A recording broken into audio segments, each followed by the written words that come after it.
internet, and welcome to the Monday Night Online Open Mic presented by the New Eurekan Poets Cafe. I am your host for the evening. My name is Advocate of Words, and good Monday to you all. Yes. I know that the email list was not sent out to everyone. The email list, what I mean is the open mic list was not emailed to everyone. I am grabbing it right now, but I promise we have it. If you got to see the intro video, then you saw it. So let me see. We got some new people coming in here tonight. Our theme is poet appreciation, which means before we get into business, let you know I've been saying it for about a month. I put it on my social medias. We do not want to hear any of your poems. We don't want to even hear a haiku that was inspired by another person's poem. We don't want to hear a remix of someone else's poem. We don't want to hear anything you saying this is their home poem. But this one extra line I would add because I want to add, no, we are poets. Therefore, we are readers and we are audience members first. And that's what I want to hear. I want to know what poets you are reading, what poets you are listening to. Now, I have not used the mute button in a very long time, and I'm letting you know tonight I will use the mute button. Thou has been warned. When you come up and you share your poem that you are reading, you are to introduce the poem, who the author is, and then you read the poem, and at the end, we're going to repeat the author again, because we're not about plagiarism here. Okay, let us get into business. This is Volume 2, Season 2 of the Monday Night Online Open Mic, and technically this is our 57th show. We do this every Monday at 8 p.m. Eastern, 5 p.m. Pacific. We are streaming live on Facebook and YouTube. If you ever want to watch the live stream, you can watch it on our Facebook or our YouTube, or if you like what you saw tonight and you want to rewatch it, you can go to our Facebook and YouTube and do so. If you would like to join us on Zoom because you are watching us on Facebook or YouTube, you can. The number is in the left-hand part of your screen, 279-995-364, 279-995-364. And we'd like to thank the National Endowment for the Arts, the New York State Council on the Arts, the New York City Department of Cultural Affairs, Amazon Literary Partnership, and the New York Community Trust for sponsoring our free online events. You too can support us with a tax-deductible donation if you go to neweurekan.org/contribute. or to our Cash App, New Eurekan Poets Cafe. Tonight, our theme is poet appreciation. Every week we have a theme. As I said, tonight, all of our poets are going to be sharing poems that other people wrote. Could be famous people, could be people who've passed away, who are still alive, people you know, people you don't know. As long as we give credit to the poet, that's all good. As you can see on the right-hand side of the screen, our upcoming themes. Next weekend is like International Laughter Day or weekend or something. So I was like, yo, let's have a theme on laughter. Week after that weekend is Mother's Day. So we're going to celebrate mom. After that, no theme. May 24th, they said about me. What are people saying about you? And all that good stuff. You can find all of that and the highlights of past shows on my social media. Just look me up, Advocate of Words. When you spell words, that's with a Z because poetic license. Also, earlier today, I just put up the recap for 420. I think the very first highlight we did showed our skill.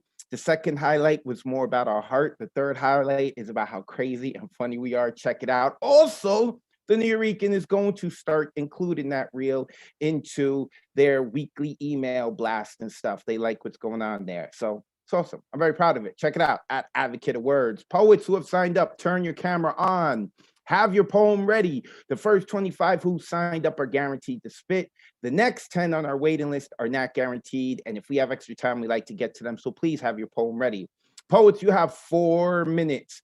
You have been warned there is no censorship. No censorship here. So you have been warned. Put the kids to sleep.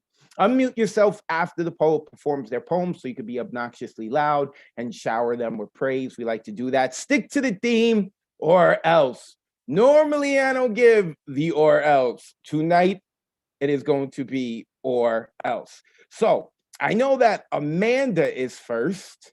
I can't believe Amanda usually just checks us out. Doesn't come in to share or read poetry. So, but I guess it makes sense that Amanda is going to be sharing because she's always listening to what we got to say.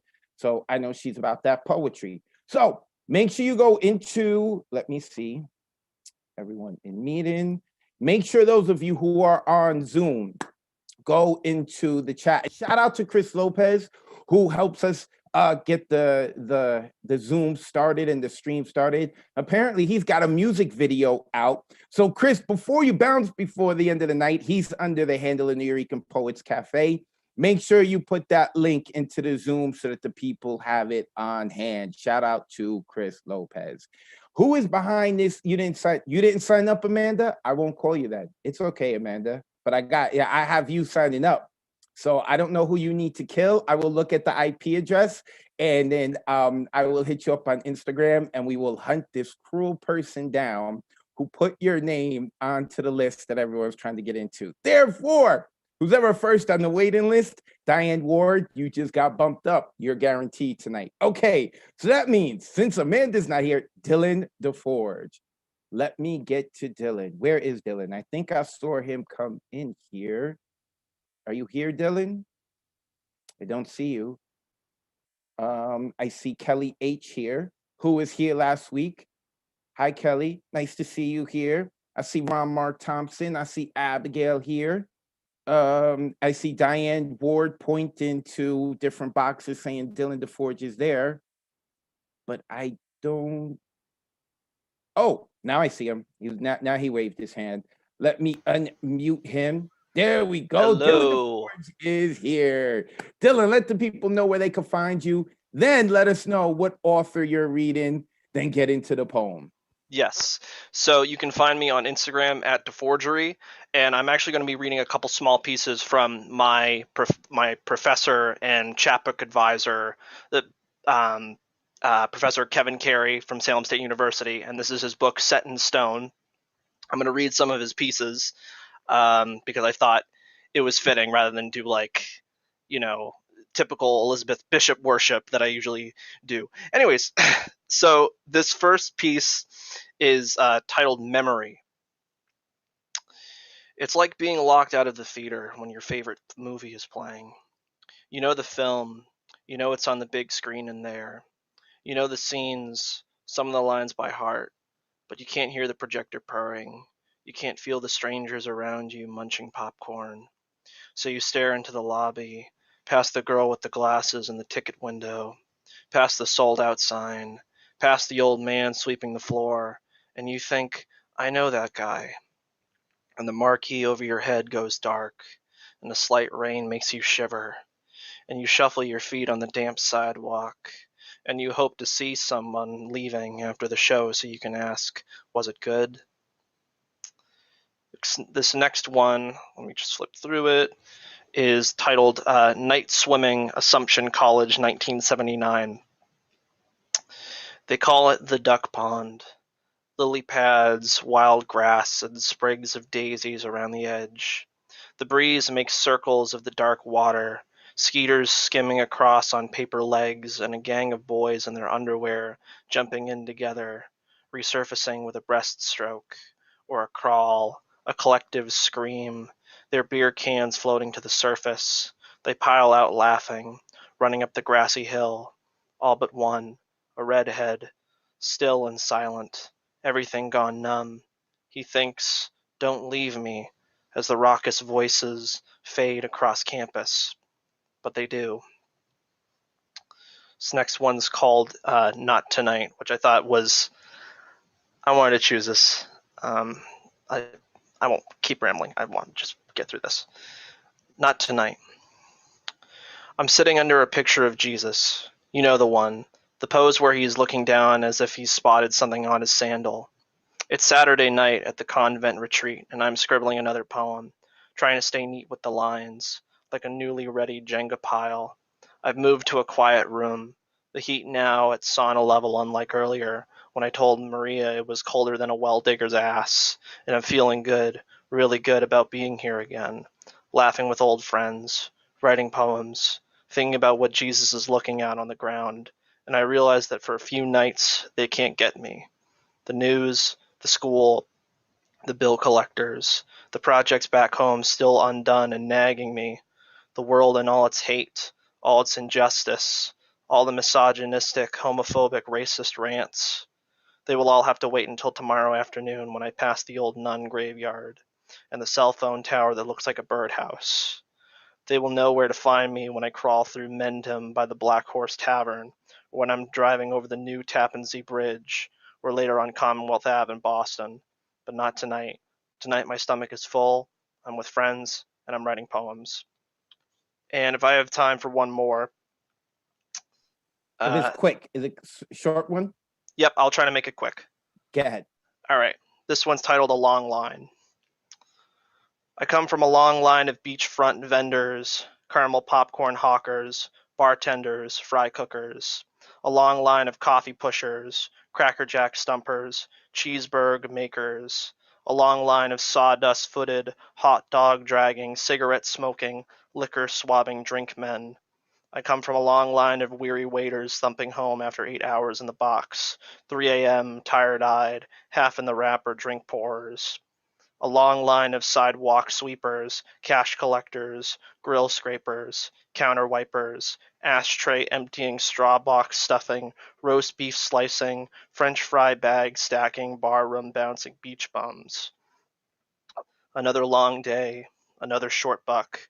Hawk it loud and proud, friend. Long days, long nights, a long line of late day sleepers. And that was again all by Kevin Carey in his book Set in Stone. Check it out. That's my Now time. unmute yourselves. Dylan did it right. Give it up for Dylan. Hey, Dylan. Dylan, way to set it off. Oh, Dylan, way to set it Dylan. off. Yay. Oh, Great oh, to get us oh, started like that. All right. We approach That the was good river here. crazy. Dylan the forgery. First off, thank you very much, Dylan. Second off, great way to use it. Try to get some extra points with your elders, because even if they're done teaching you, they've still got those connections. So you still keep those connections going with them. Fantastic. And thank you very much, Dylan, for at the end, once again, repeating who the author is. We want to celebrate other people's poetry, and we want to make sure that in case people have to leave early or they come up late in the middle of the poem, they know whose poetry that is. Got to give that love. So make sure you check out Dylan at The Forgery. That's his social media. Go harass him for his own poetry. Go harass him for the poetry that he read. This is why we put all of your we tell you to put all your information out there, because we want you to be harassed. We want people to praise you. So I have made it so that you can alter your name if you want to put your social media information into there. And I have heard that Amanda has a poem, not a poem of her own, but a poem of someone else's, right? Give me the thumbs up. Yes. Yep. She's shaking her head. Okay. Let me unmute Amanda. Amanda, you said you didn't sign up? I did not. And I have hands for whoever signed me up, because I did not sign up, but it's all good. I swear I looked on the system. I have your information there. I'm not going to put all your information out there, but I have your shit, my man. But it's all good. It's all good. Then it was meant to be. Then it was the universe, because I'm not making it up. I have no problem I pranking. trust you. I trust you.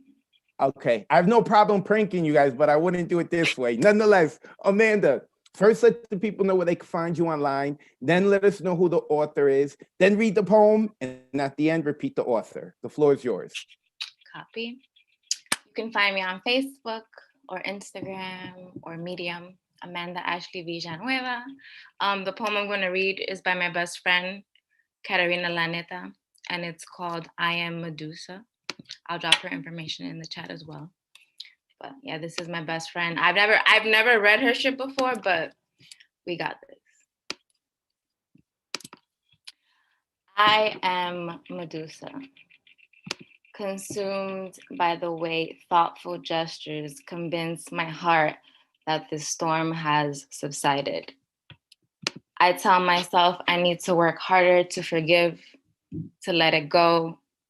But I look down and the only thing I'm holding on to is the edge of this counter.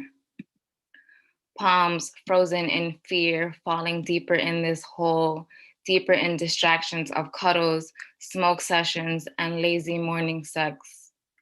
Deeper into the belief that peace is not meant for me, that I am the one who creates peace for others, and yet am undeserving of it myself. These fears and lies suck me in a black hole of anxiety, paralyzed and stone-eyed, immobilized until I remember I am Aphrodite. I am love beaming brighter than I'm aware of.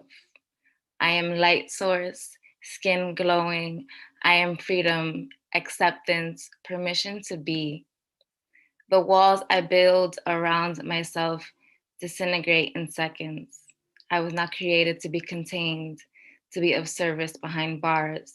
I am a light worker, a retired empath. The cycle of darkness and light swirls within me. I need to remember I am human.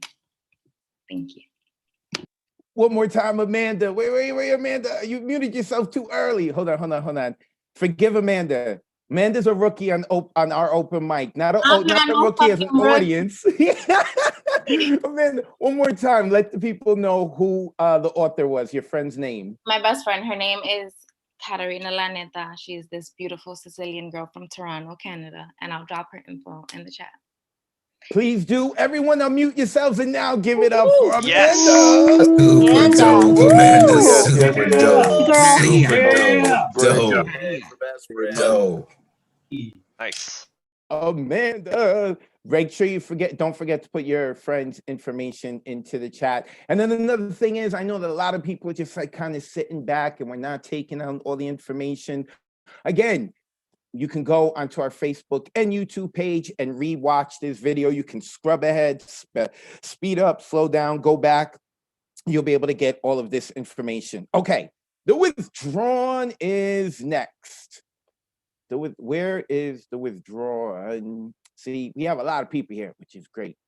But sometimes with all the boxes, I can't see everyone. Is Withdrawn here? Is The Withdrawn here? I don't see anyone pointing fingers. Usually I have people in the Zoom pointing fingers and like, yeah, I see him. I see this person.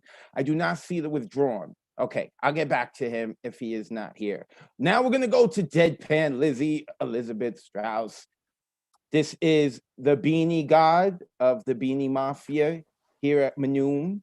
There she is. So Elizabeth, let the people know where they can find you online. Tell us the author and share the poem and end with the author. Floor is yours.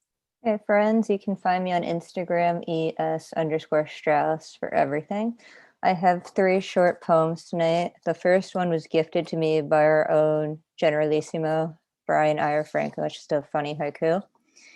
When a rhino gets an albino hair transplant and gastric bypass, he gifted that haiku to me. It makes me smile. I love him. And he does inspire me like many of the poets on here. Next one is Rainer Maria Rilke, who's one of my favorites. This is The Panther. His vision from the constantly passing bars has grown so weary that it cannot hold anything else. It seems to him there are 1,000 bars, and behind the bars no world. As he paces in cramped circles over and over, the movement of his powerful soft strides is like a ritual dance around a center in which a mighty will stands paralyzed. Only at times the curtain of the pupils lifts quietly. An image enters and rushes down through the tensed, arrested muscles, plunges into the heart, and is gone. My final piece, which is very short, I'm just going to say, I started writing poetry about 4.5 years ago to get over an extremely broken heart. And John Patrick Shanley, who's one of my favorite poets and playwrights from New York City, would write these little poems on Twitter. And he made me feel like a person again. He made me feel like I could share my art again. And that's why I started writing poetry. So thank you to him for making me feel that artistic side of me and getting into poetry. It's untitled, but his words are, I can't fall in love with a face or hair or a body or even a mind. It is actions I fall in love with. Actions reveal the soul's state. So that was Brian Franco, Rilke, and John Patrick Shanley. Thank you.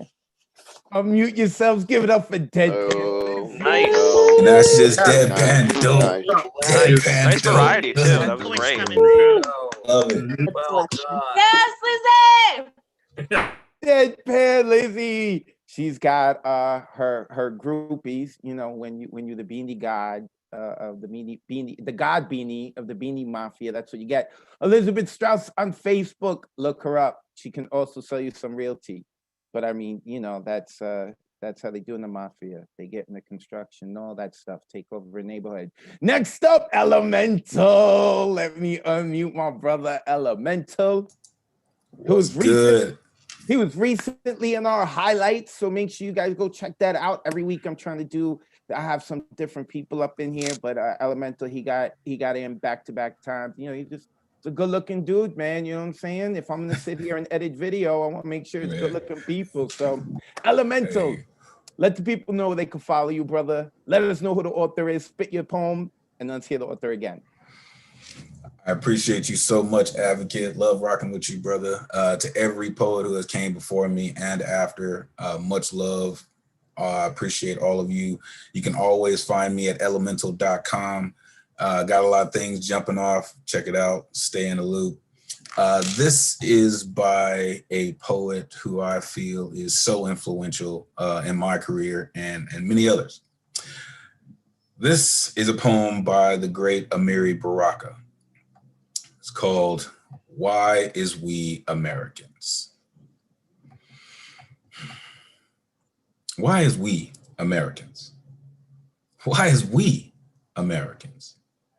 Boudita, boudita, boudita, boudita, doo-doo, ba, ba, ba, ba, dab, dab, boo, boo, boo. What I want is me, for real. I want me and myself and what that is and what I be and what I see and feel and who is me and the what it is and who it is and when is me and what it be. I'm gonna be here if I want, like I said, self-determination. But I ain't come from a foolish tribe. We wants the mule, the land. You can make it 300 years of blue chip stock in the entire operation. We want to be paid. In the central bank, the average worker farmer wage for all those years we gave it free. Plus we want damages for all the killings and the fraud, the lynchings, the missing justice, the lies and the frame ups, the unwarranted jailings, the tar and featherings, the character and race assassinations, historical slander, ugly caricatures. For every Sambo step and fetch it flick, we want to be paid. For every hurtful thing you did or said, for all the land you took, for all the rapes, all the Rosewoods and Black Wall Streets you destroyed, all the miseducation, jobs lost, segregated shacks we lived in, the disease that ate and killed us, for all the mad police that drilled us, for all the music and dances you stole, the styles, the language, the hip clothes you copped, the careers you stopped. All these suits, specific litigation as represent we be like for reparations for damages paid to the African American nation. Boudita, boudita, boudita. We want education for all of us and anyone else hurt in the black belt of slavery, for all the native peoples, even them poor white people you show all the time as funny, all them Abners and Daisy Mays, them Beverly Hillbillies who never got to Beverly Hills, who never got to Harvard on their grandfather's wills. We want reparations for them, right on. For all the Mexicans whose land you stole, for all of North Mexico, you call it Texas, Arizona, California, New Mexico, Colorado, all that, boudita, you bad, bad, bad, bad, deep, deep, all that. You got to give it up. Autonomy and reparations to the Chicanos and the Native Americans whose souls you ripped out with their land. Give self-determination, regional autonomy. That's what we is asking.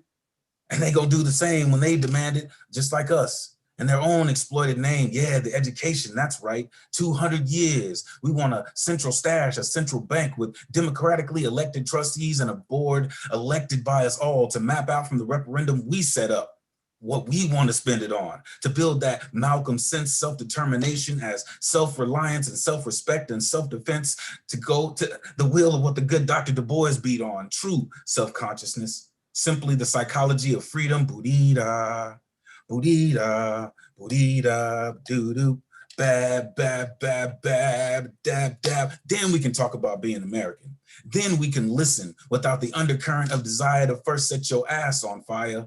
We will only talk of voluntary unity, of autonomy, as vective arms of self-determination. And if there is democracy in you, that is where it will be shown.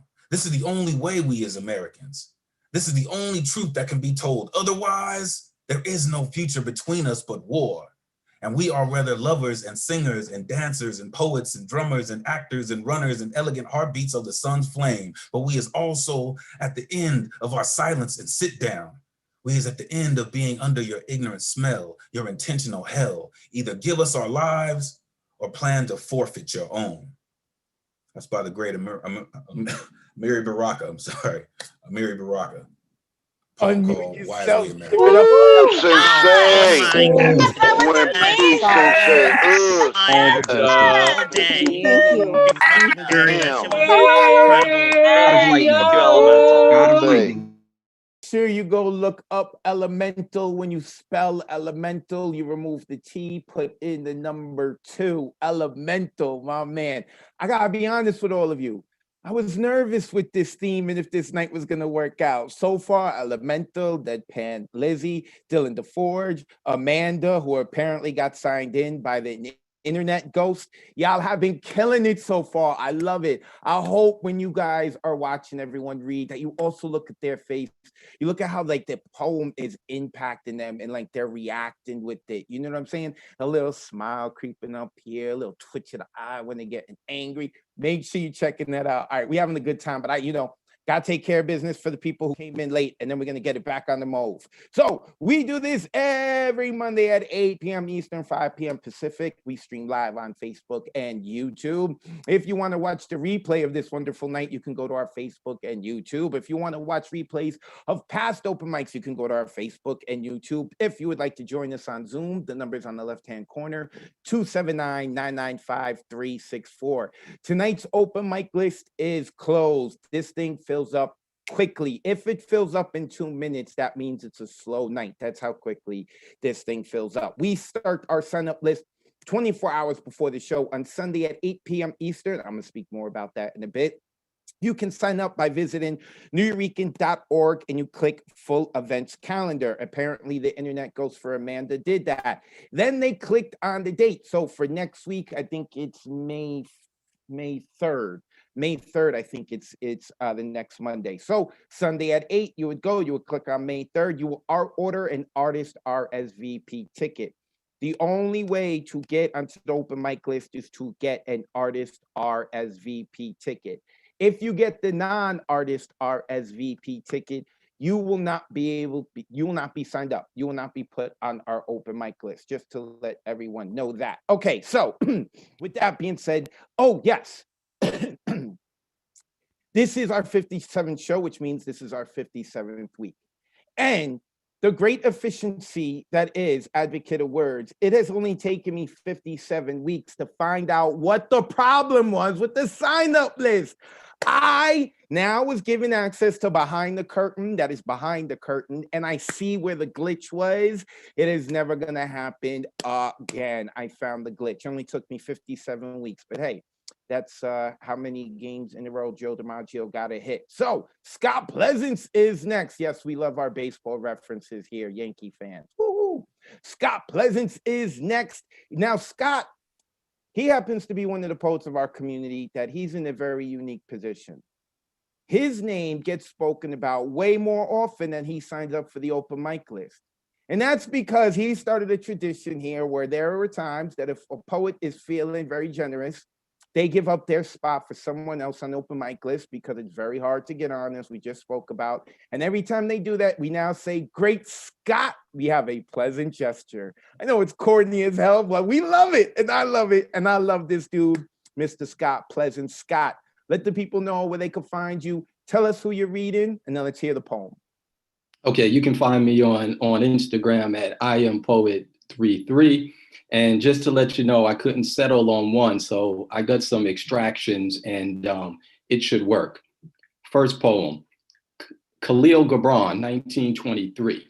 Speak to us of children, and he said, your children are not your children. You may house their bodies, but not their souls, for their souls dwell in the house of tomorrow, which you cannot visit, not even in your dreams. Langston Hughes, 1951. What happens to a dream deferred? Does it dry up like a raisin in the sun or fester like a sore and then run? Will Do Real One, Bell, 2004. Four little girls, four little worlds. And I noticed that I'm standing next to a box and I can hear the sudden sound of the tick tock. So I open it up, cut the red wire to the bomb to make it stop. And I can hear them coming from up the block and they're screaming, "You better run." So I run. Reg E. Gaines, 1984. Give me them Jordans. And he tried to run. While laying there dying, all he could say was, "Please don't take my Jordans away." You'd think he'd be worried about staying alive. As I took off with the Jordans, there were tears in his eyes. Maya Angelou, 1983. For the Cage Bird Sings of Freedom. Daniel Beatty, 2003. No longer will I be there to knock on your door, so you must learn to knock for yourself. Knock down doors of racism and poverty that I could not. Knock down doors of opportunity for the lost brilliance of the Black men who crowd these cells. Knock with diligence for the sake of your children. Lamont Carey, 2007. The teacher's aide said it's the teacher's fault, and the teacher said it's the Board of Education, and the Board of Education said it's my parents' fault, and y'all, my parents blame me, but I still can't read, I can't write, and most of the time I don't know my left from my right. Taylor Mali, 2006. You want to know what I make? I make kids work harder than they ever thought they could. I can make a C+ feel like a Congressional Medal of Honor, and an A- make you feel like a slap in the face. Gil Scott-Heron, 1982. And the game goes on eternally. Unity kept just beyond reach. Egypt and Libya used to be in Africa. They've been moved to the Middle East. KO, 2002. Who am I? I gave Columbus a tour for he didn't have a clue. I taught the art of war to a man named Sun Tzu. The Romans tried to capture me and saw them bare arms, and I perplexed them permanently by pushing pyramids from my palms. And the New York's own Philip J. Curtis, AKA Midnight, 2018. The only thing that a poem wants is to be heard. But I dare you to listen. Peace. Unmute yourself. Boom. It's like a fucking Baby. Oh 10. my Holy shit. Dope. Wow. That's Pretty hilarious. dope. Take over my class. Scott Pleasant went in. I love it. I love it. Scott Pleasant, look this dude. Oh, I am Poet 33. He also gives you the weather on Instagram. I love following this dude. And I gotta admit, I gotta say, man, I'm a little gassed because more than half the people that brother mentioned in this poem I've shared a stage with. So I'm a little gassed. And June 8th, I am doing a show at the Nuyorican Poets Cafe with KO. That's my dude right there, KO. We're going to be streaming from the cafe on June 8th. So when I get the flyer, put that out there. Scott Pleasant, make sure that you check him out. Shout out to Chance, who's in the building. I believe Chance has probably also shared the stage with about half the poets that was in the poem. Oh, loving it. Ron Mark Thompson is next.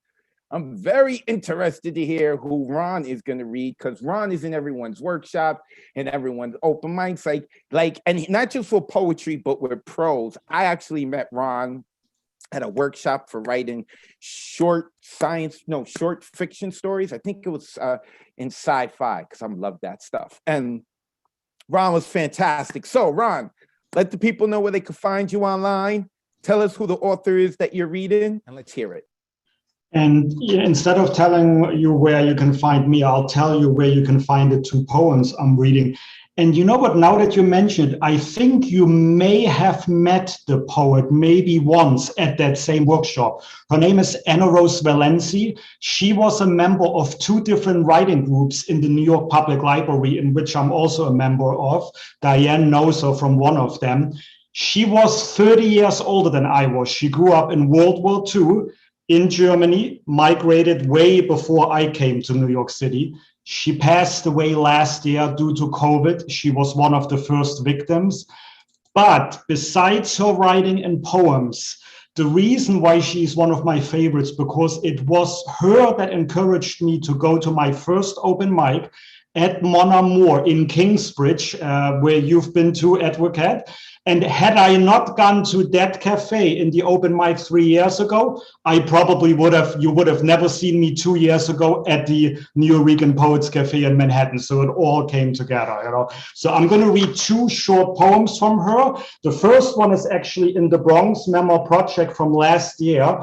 They featured her poem as a tribute to her, and it's called What is Life? And she wrote it, Anna Rose Valenci.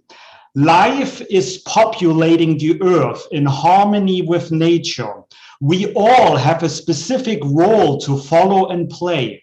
We are born into this cycle, life and death, life to renew, death when our purpose is complete. Nature gets reborn every year, not to overcrowd the planet. Earth living things lifespan dedicated by a higher being. Nature follows the cycle to rejoice and mourn. Everything happens for a reason, but we will never know what, why, when. It blesses acceptance. Life is the law of nature. And that was the first one. And the second one is called Let's Go. I'm going to read a few stanzas, and both poems were featured in the former weekday magazine of thisisthebronx.info. I'll put the URLs where you can read the entire poem. Let's go. Let's go to visit the pyramids, match the camels roaming in the sand. The nomads are excellent guides, knowing every interesting spot in sight. Let's go and cross the border to meet our guide in Tunisia. Friendly folks they are, though they hassle you here, wanting to sell you a souvenir. Let's go only a few miles across the sea. Aladdin and his magic lamp we leave behind. Let's go to Sicily across the Mediterranean Sea. The smoking Mount Etna guides the way. Let's go and have a waiter wearing a white apron offer something special and delicate. Let's go up to the Etna crater, be amazed to see a ski lift. Italians love life, from beaches to skiing down the snow-covered crater slopes, hoping not to fall down. Let's go to see the world where adventures loom. Every country is special, and the sound of their language wakes you up to reality. Have you packed your bag? Let's go. And it ends with literally 9 exclamation marks. And that's just how she was. You know, always says, thank you. Anna Rose Valenci is her name. Unmute yourself. Give it up for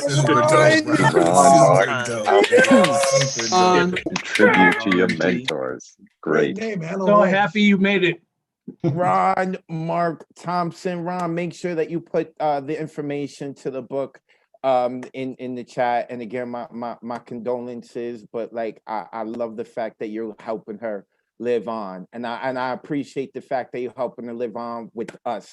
Make sure that you guys go look up Ron Mark Thompson, all his info. He is involved in a lot of different things. He's got his hands in a lot of cookie jars, as I like to say. So does our next poet, and that is Marissa Prada. I'm very interested to see who Marissa Prada reads. I'm really loving this theme, man. I may do this more than once a year. I'm loving this. Y'all spoiling me. Okay, Marissa. Yes, definitely we should do this more often. I'm so excited to be here, Nuyo. Sometimes my screen stops, but my audio should be okay. 2 things for you. The first one is from Book of Orgasms, because of course I had to do something sexy, right? So Advocate, this is for you. This is a deep thought. This book is by Cassandra Is Free. If you've never heard her, she's amazing. And this is a deep thought from her book. If beards were meant to be dry, then why did God make pussy so wet? All right, that is your deep thought advocate. All right, I picked this poem from a good friend of mine because nobody's ever heard it, and I love bringing new shit to Nuyo. This is a poem titled Myth. It is by Jack Lowe Dromat. Jack Lowe Dromat. As the old fathers told their sons, I now sing this to you. Rachel built a house of words. She was wise and reached with her hands to grab every little stick that floated by in the receding flood, rescued and put to use. She knows where the heart is, where to plant the season when the answer to the question is before you even ask. She took every scrap of nothing, joined it together, making paper and the Holy Gospel. Magically, painfully, painting printed clearly thereupon appeared, all pouring out from mourning sadness in her broken soul. Some part Joan of Arc, Maya Angelou, stripper from the strip joint, homeless mother on the corner, homeless youngster traveling, looking for her woman, looking for her man, learning all the dharma of each and all. The river was always flowing strong inside. Flap of butterfly wings, flap of hungry birds. Hungry cats are stalking to make milk for kittens. We is how the story starts. We is how the story ends. She sang to me from darkness one morning about the darkness of her life. Here, look, see this rock in that one? See that path up and out over the mountain to forest meadows, to place to safely sleep and dream.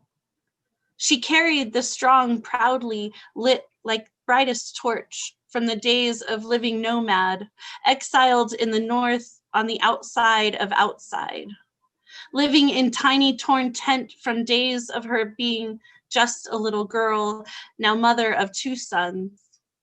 She sang me out of my dark hut of a house, like a brilliant sunshine morning, warm on my face, the joy inviting my soul to sing, to smile, as sunshine rising over misty mountaintop. This is the version of the myth I sing, as told to me by my father's father. She is rocking there in her rocking chair, on her unpainted porch still. The things, the recipes she makes with okra and beans. This is Sunday morning church. Repeat the author one more time before I meet everyone. It is Jack Lau, L-A-U, and Dromat, D-R-O-M-A-T, Jack Lowe Dromat. It's a pen name. It's I won't tell you who it is, but that's the author, and you better go look him up. And come find me on Facebook too, by the way. Nice read. Give it Always bomb, girl. Always fire. Oh, and Book of Orgasms by Cassandra is free. Don't forget the orgasms, advocate. I loved it. Loved it. I loved it. My glorious beard. Loved it. All the hair stood up on my face when I heard that poem. Loved it. Marissa Prada, look her up on Facebook. She's got her hands in a lot of cookie jars, man. She's a fantastic writer herself. Next coming up, Michael Sindler, where I saw him early. Oh, there he is. There he is. Wait, I changed the page. There we go. There is Mr. Michael Sindler. So, Mike, let them know where the people can't find you online, but the organization you work with.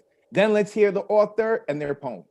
Okay, now y'all will note I already put up a bunch of stuff that I'm doing, and I got a couple of features coming up and stuff like that. And I always like to say hi to lighthousewriters.org. So yeah, doing that. But I will also, after this, I'll throw up the links to these lyrics so people can just go to that and also look at all the other great stuff by this person. And seeing how it is a cover, I'm putting on my cover hat. And just so you know, I'm going to do 2, but the second one's really, really short. So don't freak out when you're like, oh my God, he's not going to have time. We'll have time. So this are both by the great Don Van Vliet, better known as Captain Beefheart. This first one is, hey Garland, I dig your tweed coat. Hey Garland, I dig your tweed coat. I'll trade you a domino this size, mothball scented. The woman's silk nude tie painting his chest. One celluloid stay exposed through his nipple collar. Feet speckled the sidewalk. Faces gurgled through windows. Passing cars gum rubber streaks. Neon plants swim like green seaweed to a deep rhythm of blues. Red thyroid sunsets flame and speckled chemistry. Pipes run off dark tubes, erase into marks that pour the dye of darkness. Crystal comes together as silent as ink. I don't think I could let it go. I got it at the religious scene. Teeth let go, tobacco juice, an oiled balloon, brown eye and an egg white, black tar bubbles and stripes. A straw hat squeaked on the brim of a feather. Newsprint thumbed through nicotine fingers. A dark olive was turned on. Its small pulp speaker burst into a scream. One large tomato was immediately peeled skin red. It bled into a red O and smacked behind accepted fangs. Quick eyebrows danced cutely above a mole.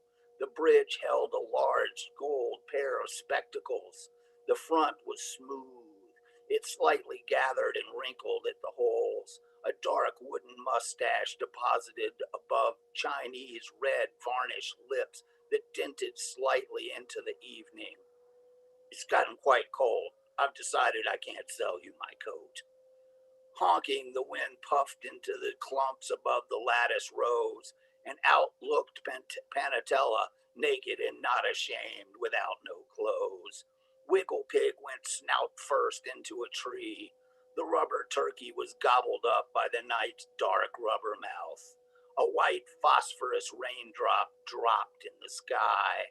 Hot silhouettes in a convertible gave this applause, and several white porcelain trays were rolled in by bumblebees, their wings arranged with pictures out of the past, and the rainbow baboon gobbled 15 fish eyes with each spoon. Pockets was caught at window level. Approaching the fractured glass, dripping in light, he spoke.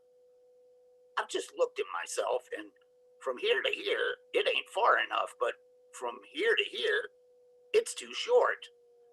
And circles don't fly, they float, Pena exclaimed, and went on to say, sun sure did shine this year. Who'd you look like underneath? Okay, and the second one, also by the great Don Van Vliet, is called Apesma. Apesma, Apesma. Remember when you were young, Apesma, and you used to break out of your cage? Well, you know you're not strong enough to do that anymore now. And Apesma, that little girl that named you years ago, died now. And you're older, Apesma. Remember when she named you? And it was in the paper, Apesma? Apesma, Apesma, you're eating too much, and you're going to the bathroom too much, Apesma. And Apesma, your cage isn't getting any bigger, Apesma. Okay, thank you very much. Unmute yourself. Give it up for Michael. Nice. Go, Michael. Love all the hats. Love all the hats. Was good, Michael. Deserved Captain Dora Beefheart Mafia. representation. Much appreciated. Michael Sindler getting into character. I had to put on my cover hat, man. It's right. Tonight is like a cover night. I should have known better, right? I'm sorry to the Beanie Mafia. Tonight is the cover gangs. We taking over the cover gang. I'm switching affiliations for tonight. Michael Sindler, always representing lighthousewriters.org.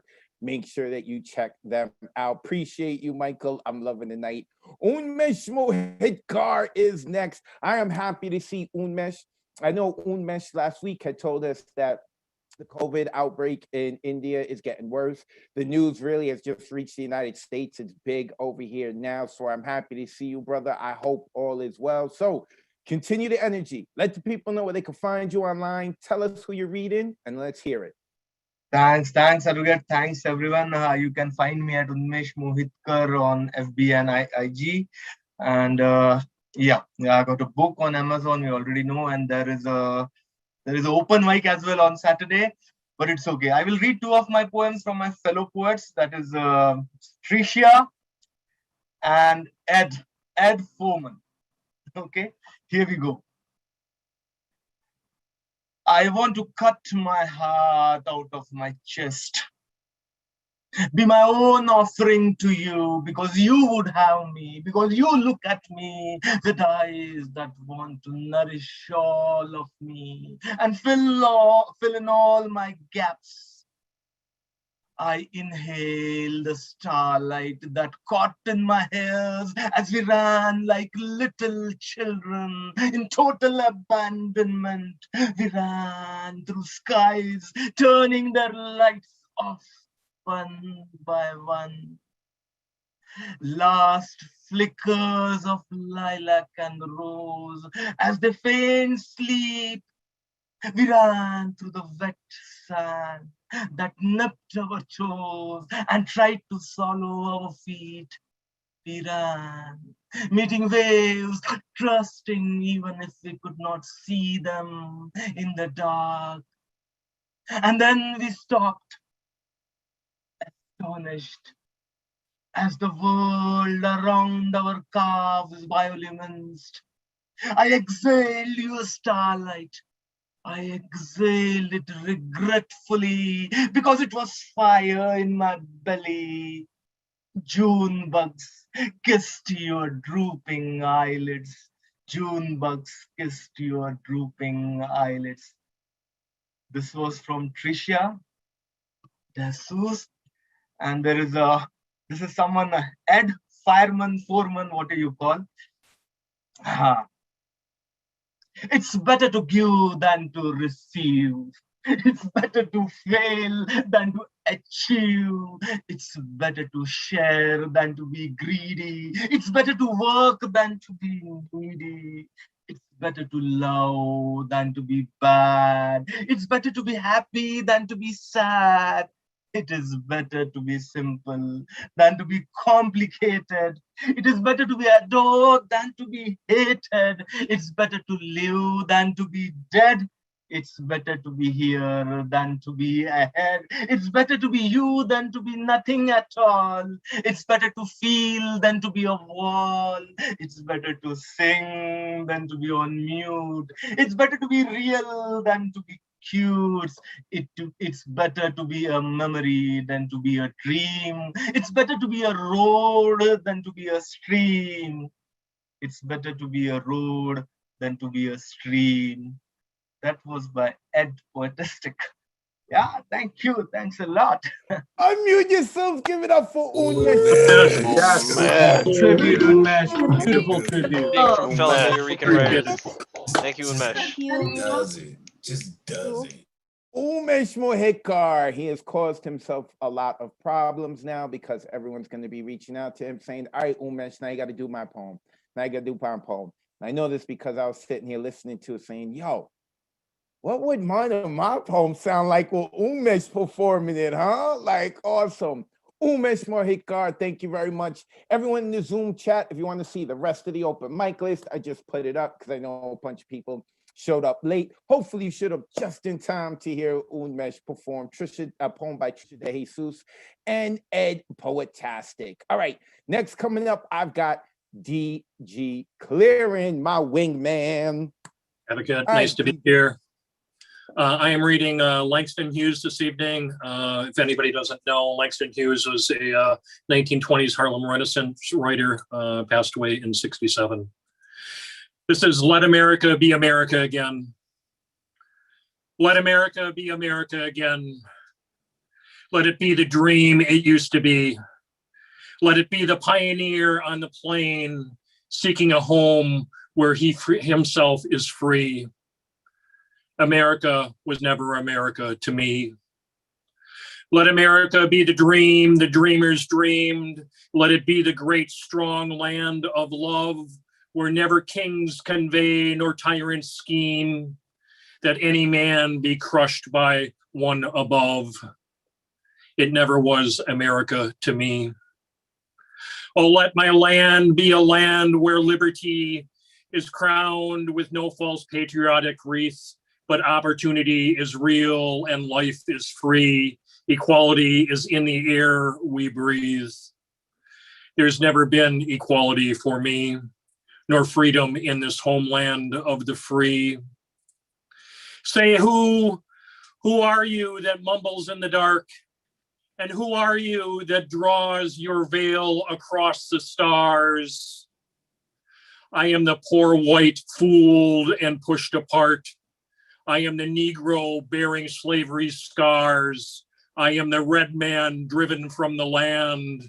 I am the immigrant clutching the hope I seek and finding only the same old stupid plan of dog eat dogs, of mighty crush the weak. I am the young man full of strength and hope, tangled in the ancient endless chain of profit, power gain, of grab the land, of grab the gold, of grab the ways of satisfying needs, of work the men, of the pay they take, of owing everything for one's own greed. I am the farmer, bondsman to the soil. I am the worker sold to the machine. I am the Negro servant to you all. I am people, humble, hungry, mean, hungry yet today despite the dream, beaten yet today, oh pioneers. I am the man who never got ahead, the poorest worker battered through the years. Yet I am the one who dreamt our own basic dream in the old world while still a serf of kings, who dreamt a dream so strong, so brave, so true, that even yet its mighty daring sings in every brick and stone, in every furrow turned, that's made America the land it has become. Oh, I am the man who sailed those early seas in search of what it meant to be my home. For I'm the one who left dark Ireland's shore and Poland's plains and England's grassy lay, and torn from black Africa's strand, I came to build a homeland of the free. The free? Who said the free? Not me, surely not me.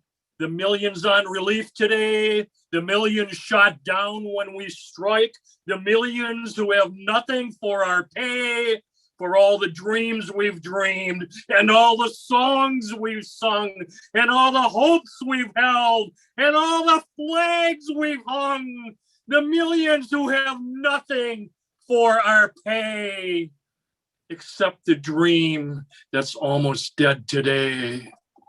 Oh, let America be America again, the land that never has been yet, and yet must be the land where every man is free, the land that's mine, the poor man's, Indians, Negroes, and me, who made America, whose sweat and blood, whose faith and pain, whose hand at the foundry, whose plow in the rain, must bring back our mighty's dreams again. Sure, call me any ugly name you choose. The steel of freedom does not stain. From those who live like leeches on the people's lives, we must take back our land again. America, oh yes, I say it plain. America was never America to me. And yet I swear this oath, America will be. Out of the rack and ruin of our gangster death, the rape and rot of our graft and the stealth and lies, we, the people, must redeem the land, the mines, the plants, the rivers, the mountains, and the endless plains. All the stretches of these great green states. and make America again. Thank you. Oh my Damn! goodness. Give it up for DG Damn. Clearing! Oh my God, Louder DG. for the Oh Holy my Amazing. God. Yeah, Put that up there with Sir. any Powerful moly. performance. Fucking Wow, You that did was it. so God. good. damn. DG Clearing, reading Langston Hughes. Oh my God. Tonight has been a beautiful night. Oh, I'm loving it. I'm loving it. DG Clearing, bringing the heat with Langston Hughes. Next coming up is someone who is in our most recent highlight reel. I don't know if she's seen it. No, I have not. Catherine, what are you doing with yourself on the internet if you're not looking at what I'm putting on Facebook? I've been barraged and bombarded and tortured by sawing and construction next door. Oh, all right. Anyway, And sorry about then that. I'm going to forgive you. Just check it out later. But all right, Catherine, let the people know where they can find you online. Let us know who you're reading. I'll put it in the chat, catherinebadan.com. But tonight, thank you, DG. This was, Langston Hughes was brilliant. So I'm going to be reading a poem by T.S. Eliot, who was a poet, essayist, publisher, playwright, literary critic, and editor, considered one of the 20th century's major poets, a central figure in English language modernist poet, born 1888, died 1965. And I was going to do Bob Dylan, I was going to do Shakespeare, but I went to school and our English teacher, Max Peter Page, knew T.S. Eliot. And when I was 17, guess what we did for 3 months? T.S. Eliot. I didn't get it, I didn't like it, but now I do. He's most famous for The Wasteland, but tonight I'm reading the love song of J. Alfred Prufrock. And just what Scott Pleasant said, a poem needs to be heard, so I really do hope you listen. And this is another person's example of pain and suffering, a little bit different than Langston Hughes, but you'll get it. So the love song of J. Alfred Prufrock, T.S. Eliot, one of our great poets. Let us go then, you and I, when the evening is spread out against the sky like a patient etherized upon a table. Let us go through certain half-deserted streets, the muttering retreats of restless nights in one-night cheap hotels and sawdust restaurants with oyster shells. Streets that follow like a tedious argument of insidious intent to lead you to an overwhelming question. Oh, do not ask what is it? Let us go and make our visit. In the room, the women come and go, talking of Michelangelo. The yellow fog that rubs its back upon the window panes, the yellow smoke that rubs its muzzle on the window panes, licked its tongue into the corners of the evening, lingered upon the pools that stand in drains, let fall upon its back the soot that falls from chimneys, slipped by the terrace, made a sudden leap, and seeing that it was a soft October night, curled once about the house and fell asleep. And indeed, there will be time for the yellow smoke that slides along the street, rubbing its back upon the window panes. There will be time to prepare a face to meet the faces that you meet. There will be time to murder and create, and time for all the works and days of hands that lift and drop a question on your plate. Time for you and time for me, and time yet for 100 indecisions and for 100 visions and revisions before the taking of toast and tea. In the room, the women come and go, talking of Michelangelo. And indeed, there will be time to wonder, do I dare? And do I dare? Time to turn back and descend the stair with a bald spot in the middle of my hair. They will say how his hair is growing thin. My morning coat, my collar mounting firmly to the chin. My necktie rich and modest, but asserted by a simple pin. They will say, but how his arms and legs are thin. Do I dare disturb the universe? In a minute, there is time for decisions and revisions, which a minute will reverse. For I have known them all already, known them all, have known the evenings, mornings, afternoons. I have measured out my life with coffee spoons. I know the voice is dying with a dying fall beneath the music from a farther room. So how should I presume? And I've known the eyes already, known them all, the eyes that fix you in a formulated phrase. And when I am formulated, sprawling on a pin, when I am pinned and wriggling on the wall, then how should I begin to spit out all the butt ends of my days and ways, and how should I presume?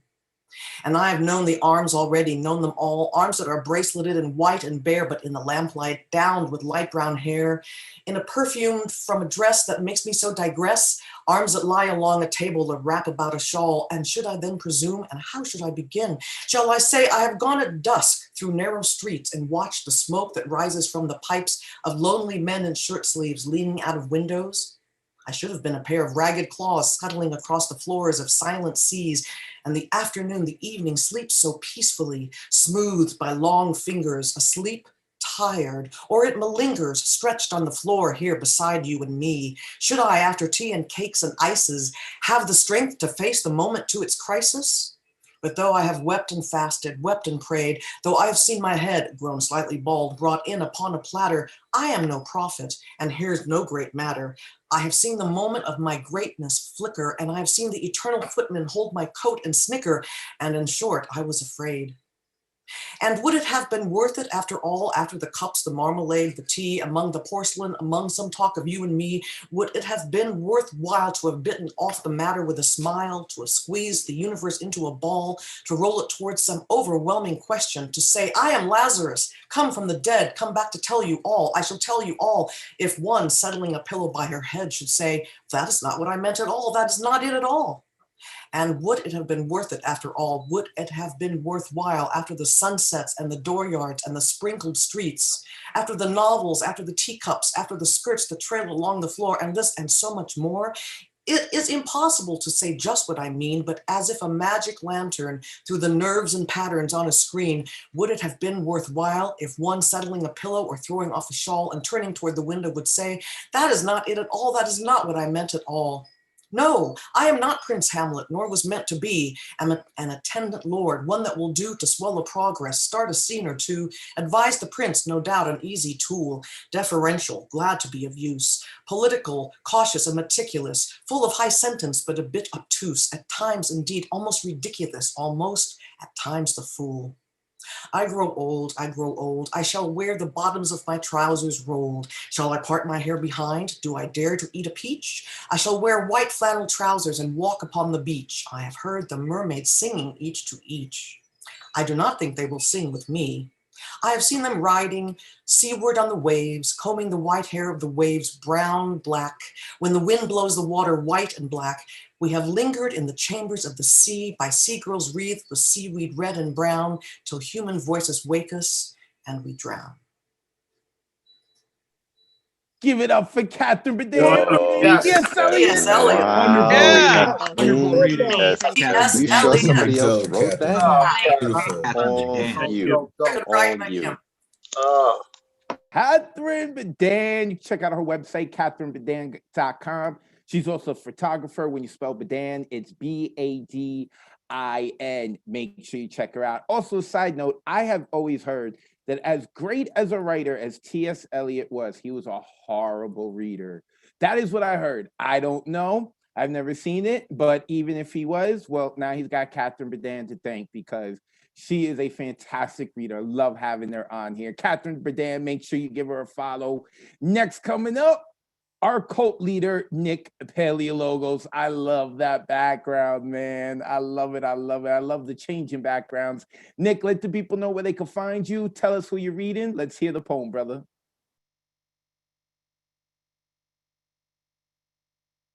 We can't hear you. You're unmuted, but oh, you got a new fancy mic and you don't know how to work it now? You fancy on us now, cult leader? Right now, for those of you who are on stream, you're not be able to see, but Nick Paleologos has a new microphone and he can't seem to get it turned on. Are you there, Nick? I don't hear you. I don't hear. All right, you're going to figure that out. I'm going to move on to the next poet, and then I'm going to check back in with you, Nick, to see if it's working. Jeff Cottrell is next. Where's Jeff? And the infamous pink blank. There he is. I see him. If you ever needed to sell fire to Satan, this is the man to speak to. Jeff, let us know where we can find you online and tell us who you're reading, and let's hear it, brother. Okay, I can be found at jeffcottrell.com and on Facebook and Twitter. And I have a gig coming up on May 9th that I'll post the details in the chat. Just look for Runcible Spoon on Facebook. I'm featuring with our friend Skylar Winter from Australia. Okay, I'm going to do two short ones. The first one is by my friend A.F. Harold, who's based in Reading, England, and it's called Fairy Tale Poem. When I was just an ugly duckling, I asked my mother, what will I be? Will I be handsome? Will I be a swan? Here's what she said to me. No, you'll be a duck. Just a particularly ugly one. So that was Fairy Tale Poem by A.F. Harold. And the second one I'm going to do is by another friend of mine, Cynthia Gould, who is based here in Toronto. She's a painter and a poet and a musician. And she painted that orange painting. She painted that as well. And the poem is called Can't Believe It's a True Story. I'm not on the thing anymore. Oh well. I knew a girl whose soul was sucked away by drugs her parents paid a pretty penny to have prescribed by expert doctors who liked to sound important using terms such as ADD. And even though they knew full well they were lying, they loved to take money from desperate parents who bought the drugs to make their daughter calm, make her normal, make her behave like they wanted her to, and solve her problems. Problems like the fact that she didn't want to go to Queen's University like her perfect older sister. See, being a painter and a poet is evil if one lives in Port Hope. Listening to music your parents haven't heard of can only be bad. This must be true because her mother said so. Some lady who manages produce at the grocery store is an expert on child psychology? No. Just fucking terrified that her family might be different than the other families on the perfectly manicured block. Different is evil in the wannabe rich neighborhood of Port Hope. Different is bad, is wrong, is terrifying. Different equals fear of the terrible unknown, because who knows what different people might do. There is a line between hyperactivity and lust for life. There is a line between attention deficit disorder and interesting human being. There is a highway between problem child and creative teenage girl. I knew this was wrong. Even at 15, I knew this was wrong. And I waited for someone to stop them while I watched my friend take the drugs they insisted upon instead of the recreational drugs we once sampled to stimulate artistic creativity. These pristine pressed powder pills made her vacant, slow and stunned, too open to suggestion, mother's suggestions. She didn't go outside much anymore. She was the one who taught me the joy of the 3-hour walk and talk and talk and talk. She showed me how the cheapest paper could become wondrous art. She showed me how words rearranged could hold such power. She showed me how much fun it was to chug back a bottle of baby duck we bought with our $5 allowance, and how to spend an entire afternoon by the river laughing and wondering about life and our place in the universe and our dreams of leading fascinating lives someday when we got away from all this. Now, she works at the gas station 3 blocks from her parents' house and wears only one expression. They took her existence away, and I mean that literally. I think, therefore I am. Well, nobody can think with that much hardcore psychotropic dope in their system. No thoughts, no existence. Robots behave because they have no free will. Neither did she. My friend became a toy that her delighted parents could now easily control. And although she still had problems, these ones were clinically proven and therefore socially acceptable. No more wild, free, question-asking universe exploration, just regular or unleaded. And it was not about money, not about love, not about God, not about self, not about right or wrong or what was best for anyone. They did it for fear. They did it from fear. They killed her for fear of what the neighbors would think. And that was Can't Believe It's a True Story by Cynthia Gould. Unmute yourselves. Give it up for Jeff. Oh my God, Jeff. Dope, Jeff. Wow. Shit, Jeff. Shit. What a tribute. That was great. No, that In was position. great. Fucking Trent. Wow. That what I mean, I don't love what happened, you know, to character depression, but like I love that reading in that poem. Jeff, make sure you put your information and the information of the author into the chat. JeffCottrell.com. You can check him out. 2 T's, 2 L's in Cottrell. Woo, I'm loving tonight. I'm loving tonight. All right, let's see if our cult leader got his microphone fixed. Mr. Paleologos, are you there? Can you hear me loud and clear? Hello, Captain. Yes, we can hear you. We have communication. All right. Hey! Let the people know who you're reading, then get into the poem. Also, let us know where we can follow you.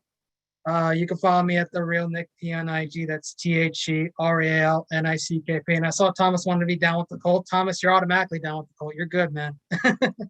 So I got 2 for y'all tonight. Norm Maddox, if you're here, I'm reading one of yours. This one's called A Sense of Place. A new dawn on a celestial body where everyone flies, double waxing, crescent moans, float just below the horizon.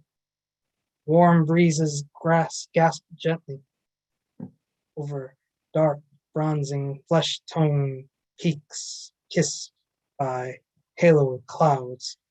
Prickly hearts shiver, then melt over subterranean fires. I'm not a stranger in this place. That was one. That was by Norm Maddox, A Sense of Place. Second one, he's here, and I'm glad he's here. He's listening to this one. Paul con queso, doing one of yours. Gotta do one of yours, man. You got me into this. So this one's One Size Fits. All of us have a type. Schindler's List thin, Starvation Gandhi thin, ungodly thin, like Paris Hilton after purging 6 Big Macs, Tom Hanks, Philadelphia, Jared Leto in Dallas Gaunt. Ribs could play xylophone like my withhold of protein led to Ethiopian days of near fainting on Stairmasters after chugging a sugar-free Red Bull with taurine, which is actually wild. Scorching eyes as chlorine crotch touches during first summer swim. Angelina Jolie cheekbone thin, won't even eat a wafer thin, paper doll thin, Kate Moss thin, chemo treatment patient thin as pre-Easter Jesus, apocalypto thin. On all these idols fit on the altar, which we kneel to nightly make our sacrifice. Thanks, y'all. Give it up for Nick Paleologos and reading Paul con queso. Oh my God. Oh, brother. Oh, nice.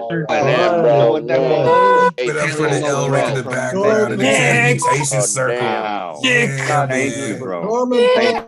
Shout out to Norm Mathematics and Paul con queso. Yes, Nick Paleologos is one of the most active members of our community. And sometimes people forget because he's now our cult leader that we have him courtesy of Paul con queso, which is a pleasant reminder to let all of you know you are horrible friends. You are not telling enough of your loved ones about the New Eurekan Poets Cafe on Monday night. Be like Paul con queso. Let a friend know. Puff, puff, pass, man. If you were here last week, you would have known what we mean by that for 420. Now we're going to a woman who I know a lot of people aren't going to recognize because she put together a book. She went to Hollywood. She got her hair did. But she is a familiar face, trust me, and that is Miro. Miro, let the people know where they could find you, where they could find the new anthology. Then let us know who you're reading, and let's hear your poem. All right. Thank you. It's been a hot sec, and everything tonight has just been absolutely amazing so far. I'm loving like the performance and the variety. So this is cool. I'm glad I chose this night for my comeback. Whew. You can find me on Instagram at Miro Reads Books. And Advocate Speaks True. Me and a few other brave poets put out an anthology, Love Letters to Gaia. You can find it on Amazon, which, let's face it, that's our real cult leader. So do that. So I've got a couple of poems this evening. First off, this woman, Jacqueline Suskin, she's on IG. And she's actually the one who got me started on my poet journey. Last summer, I took a 5-day free poetry writing course with her, and the rest is history. So here's a short poem by her, and then I've got one more. A poem is a safe place for process. A poem is a starting point for action. A poem is a container for reflection and desire. A poem can bring about clarity or hold confusion. A poem can be a cradle for pain and anger. So that's Jacqueline Susskind. Next one from this charming Frenchman, Arthur Rimbaud, who was alive between 1854 and 1891, lived fast, died young. Love this poem of his. I don't know what it is about it, but I love it. It's called The Seekers of Lice. And yes, I said lice. Okay. When the boy's head, full of raw torment, longs for hazy dreams to swarm in white, two charming older sisters come to his bed with slender fingers and silvery nails. They sit him at a casement window thrown open on a mass of flowers basking in blue air, and run the fine, intimidating witchcraft of their fingers through his dew-dank hair. He listens to their diffident sing-song breath smelling of elongated honey off the rose, broken now and then by a hiss, saliva sucked back from the lip, or a longing to be kissed. He hears their dark eyelashes start in the sweet-smelling silence, and through his gray listlessness, the crackle of small lice dying beneath the imperious nails of their soft electric fingers. The wine of torpor wells up in him then, near on trance a harmonica sigh, and in their slow caress he feels the endless ebb and flow of a desire to cry. Thank you. Unmute yourselves and give it up for the Good new Oh, Absolutely Miro, beautiful. missed you. Hear your voice again. Missed That was dope. you. Welcome back. Yes. Yes. Miro, make sure that you go give her a follow. Miro Reads Books on Instagram. It looks like Mirror, but it is Miro Reads Books. I remember she used to say that. It wasn't that long ago that she was over here with us. So good to see you again, Miro. Make sure you give her a follow. Look for the book, Love Letters to Gaia. And next coming up is another person who hasn't been here for a while, and that is Tree. Are you here, Tree? You better be. Wait. All right, there she goes. Wait, she's not in the hallway. Let me tell you, the very first time I did like a collective commercial where you saw faces of the people who were in our community, Tree was in it with her son. As old school, it's a deep Easter egg, and she is from the infamous Stairwell. She's not there right now, but that's all right because we see her. Tree, is a pleasure to see you. Let the people know where they can find you. Tell us who you're reading, and then let's hear the poem. Thank you so much. I have missed y'all like so much. I had to make sure I had a sitter just for tonight. Once I got through, I said, I have to be here for my people. So yes, I'm Tree, and I love y'all. And everyone has been amazing. And thank you for sharing so much. I'm going to read 3 really quick poems that are very dear to me. I also need to say that I really, really did not love this theme because too much. I was just like, I don't have like 60 minutes to just keep reading and reading. So I tried to pick those things that I just, stand out most to me. This first one is by a poet named Tariq Touré, who I fell in love with probably like 5 years ago. And it's called Heroes. I hope that little boys in squalor with chins towering over the barbed wire surrounding penitentiaries, waiting to swallow them, don't forget how it feels to slay dragons all morning. May their imaginations bustle like midday Manhattan gridlock. May they know what warrior lies in well-shed tears. May their minds never become clouds for the shattered to store their evils. Long live their garbage lid shields, their pot and pan helmets, their looseness that they feel while waddling in their father's boots. Long live their fathers' fathers, collapsing to knees, stretching across bedroom floors, defeated at the mercy of these moon-faced giants. May they learn to negotiate a day, the singular beat of their hearts, Let them drip confidence by noon. Let them be wild and crazed and clumsy and unshackled and unhinged, twisting into an amalgamation of joy and cliffs, letting a bass drum halt time on the 11 p.m. train uptown. Okay. And then these last two, one is by the phenomenal and of course iconic Nikki Giovanni, who is my favorite poet of all time in history. Could listen to her and read her all day. This is called Woman. She wanted to be a blade of grass amid the fields, but he wouldn't agree to be a dandelion. She wanted to be a robin singing through the leaves, but he refused to be her tree. She spun herself into a web and looking for a place to rest, turned to him, but he stood straight, declining to be her corner. She tried to be a book, but he wouldn't read. She turned herself into a bulb, but he wouldn't let her grow. She decided to become a woman. And though he refused still to be a man, she decided that it was all right. And last but not least is a poet by the name of Jackie Hill Perry, who is actually she's transitioned into kind of hip hop, but she started out as a poet and I'm also in love with her.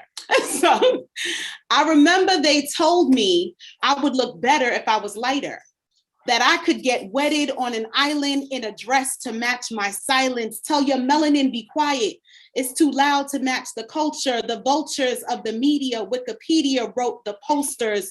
Who you mailing to? Who you selling to? Is your cerebellum bailing you out, or is you jailed by the mouth that told you failing not to be yourself, what gives you clout? I know I believed it. I know I repeated what was me sleeping, killing my dreams. Maybe if I was thicker, my skin wouldn't make a scene, such a protagonist activist for a massive king.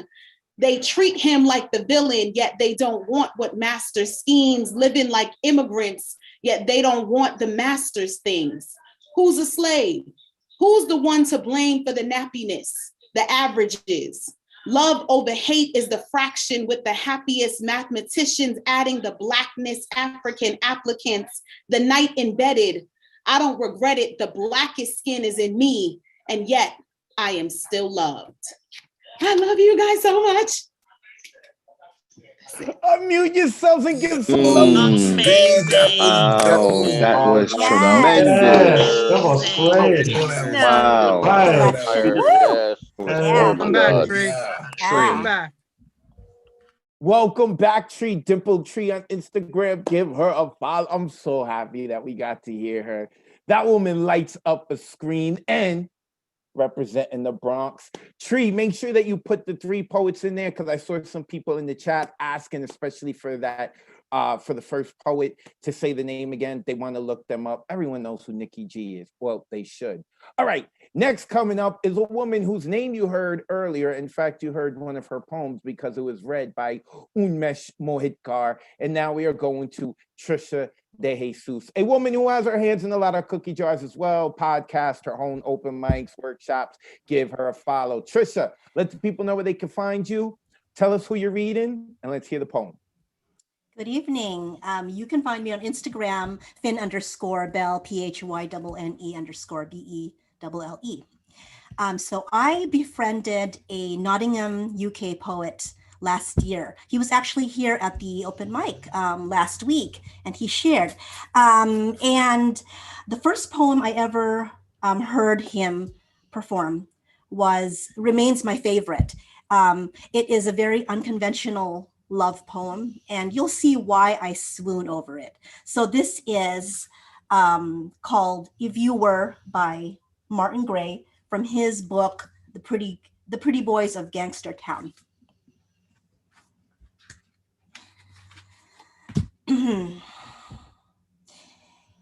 If you were, I wanted to tell you, I thought you'd like to know. If you were a Monday morning, you'd sting a storm so strong I'd skive off work and watch bad movies with you all day long.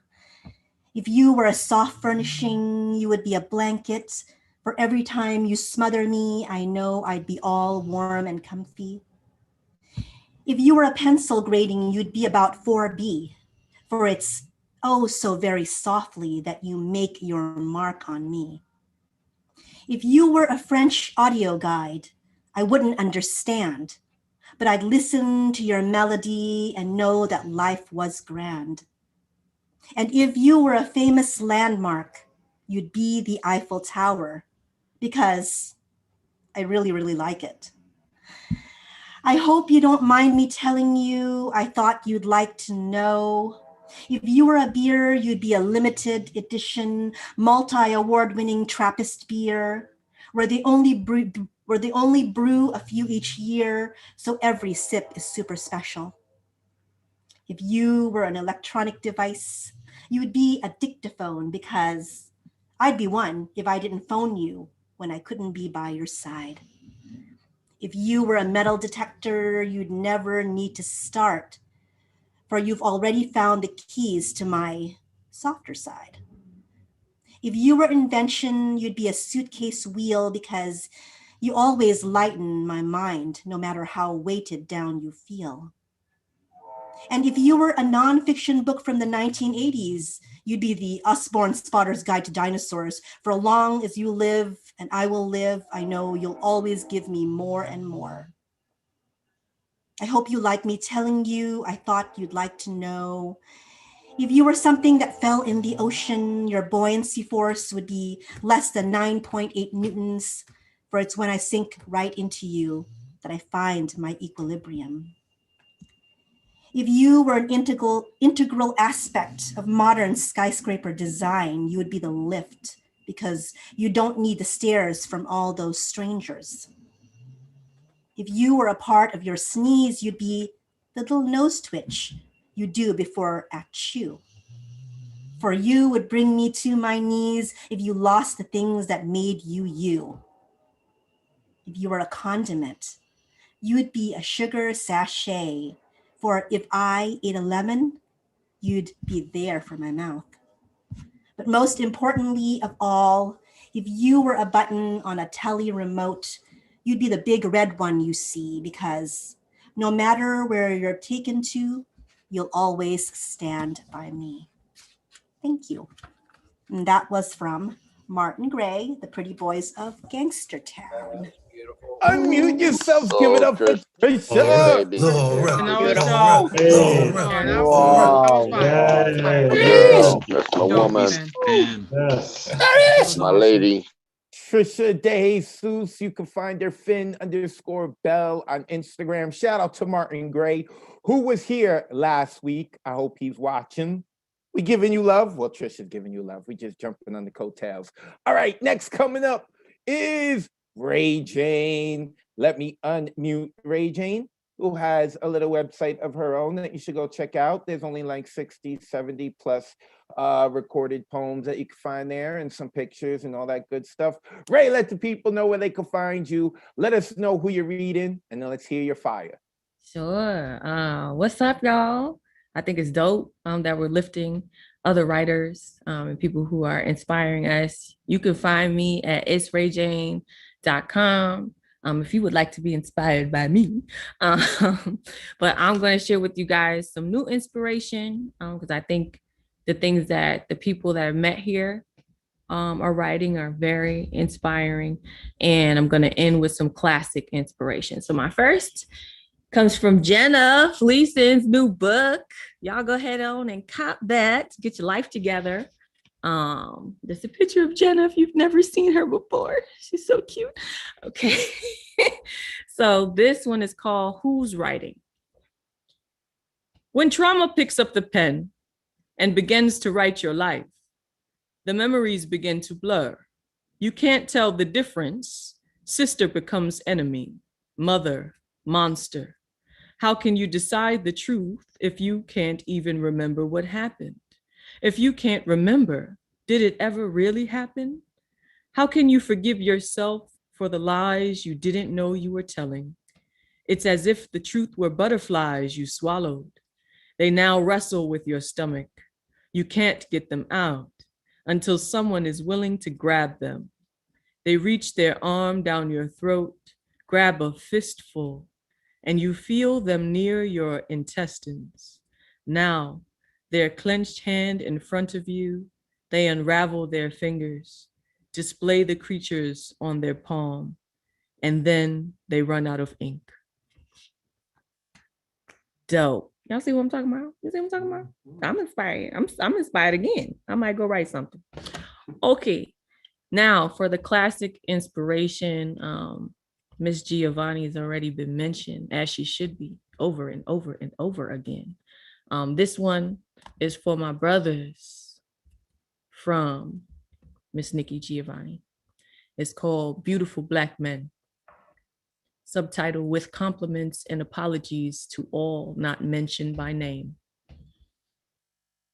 I want to say, just gotta say something about those beautiful, beautiful, beautiful out of sight Black men with their afros walking down the street. Is the same old danger, but a brand new pleasure.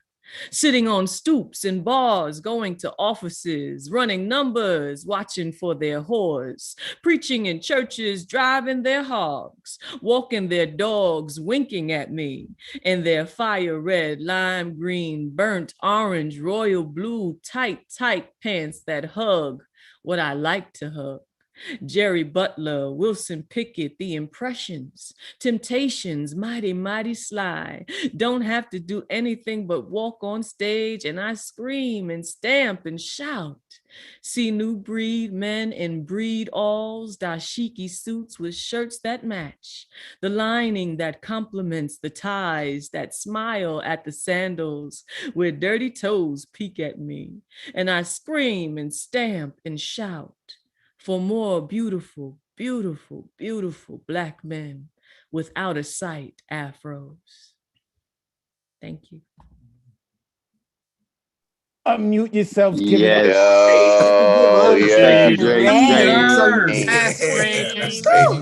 Yes. Yes. Nice shot, Jenna. All Nice shot on consuming the it all, bar. consuming all of you. Yum. Yes. It's RayJane.com. Go give her a follow. I love the choices that she made in the poems. Again, we're having a beautiful night. If you want to rewatch it, if you want to check out what you missed, check out Nuyorican Poets Cafe on Facebook and YouTube. You'll be able to rewatch this and also our past open mics. It's RayJane.com. Go give her a look up.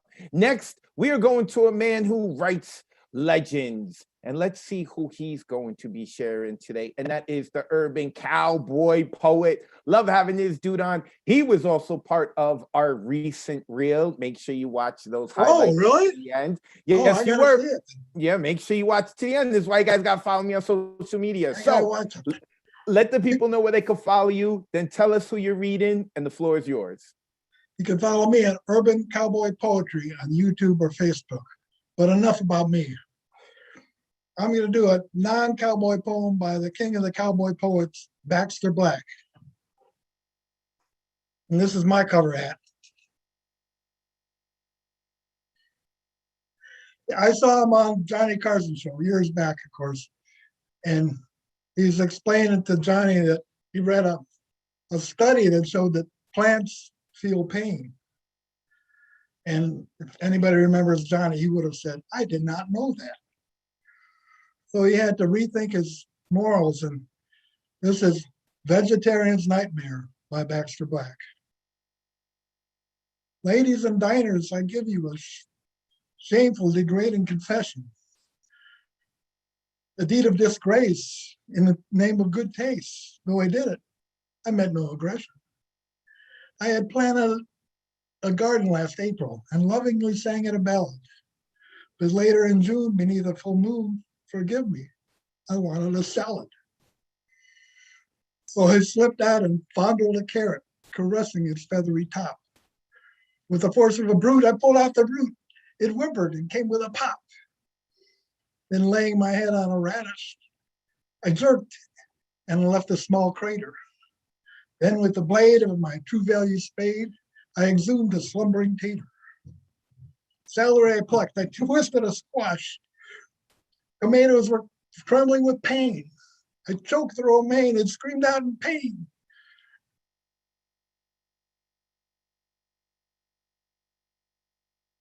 Did I get this right?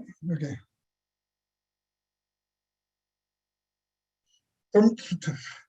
Tomatoes were trembling with fear. I choked the romaine and screamed out in pain.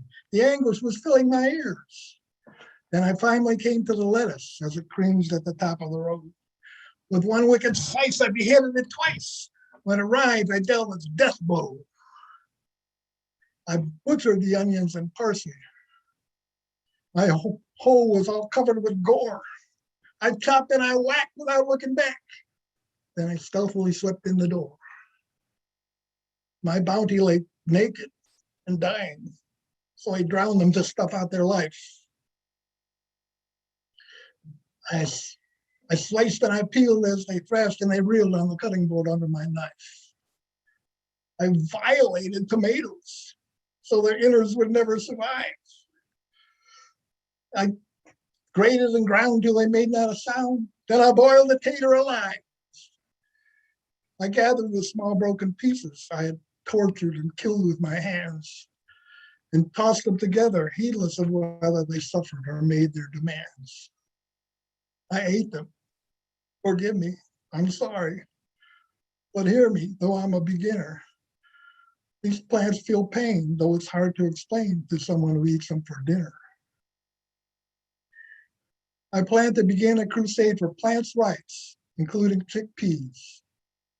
The ACLU will be helping me too. In the meantime, please pass the blue cheese.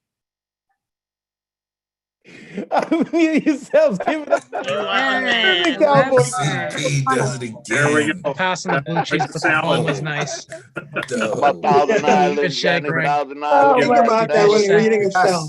Yes. That was the urban cowboy poet. Reminds me of my poem, Me and Fool Got Beef. Love it. Make sure you put all that information into the chat so that people can get it. The urban cowboy poet. All right, next coming up, Just Joy. Is she here? Where is Joy? I don't see Just Joy. Is Joy here? Joy Gales going once. Joy, if you're here, hit me up. I don't see you. Oh, it's a shame. She was also in the reels from last week as well. Okay, Thomas Connor, he's here. I saw him. Let me unmute him. What's up, y'all? How's everybody doing? What's going on? What's up, brother? Let people know where they can find you. Let us know who you're reading, and let's get into it. Yes. You can find me on Facebook as Thomas Connor and TAC7371 on IG. So I'm going to be reading James Baldwin. I read, I freeze, time ticks backwards, my identity shakes, heart stirs, wakes. I am there, I am everyone and no one. These are not my people, but these are my people. This is not my past, but this is my past. I am, we, and we are fettered together, oppressed and oppressor, victims of systems that stole souls and sold bodies. One man looked free, but he was not free in conscience. One man looked enslaved, but he was free in spirit. A spirit that could never be conquered, no matter how many whips raked across his back. No matter how many humiliations he suffered, he survived until he died. And then his children survived until they died. And these children gave life to more children. And so, here we are together, daring to discuss the world. The haunting ghost bequeathed us, James Baldwin. Unmute yourselves. Give it up for Thomas Connor. Yes. Thank you, brother. Thomas, that was dope. Damn. You're also part of the cult, man. Nice You're and good. smooth on it, right? That's what's up, man. I'm down now. Thomas is down now, part of the cult. Thomas Connor. Love it, love it. Thank you, brother. And those of you who are familiar with our community knows that Thomas kicks ass. He's the only person that we are okay with being a Mets fan because we can't do anything about it. He'd kick all of our asses. Thomas Connor.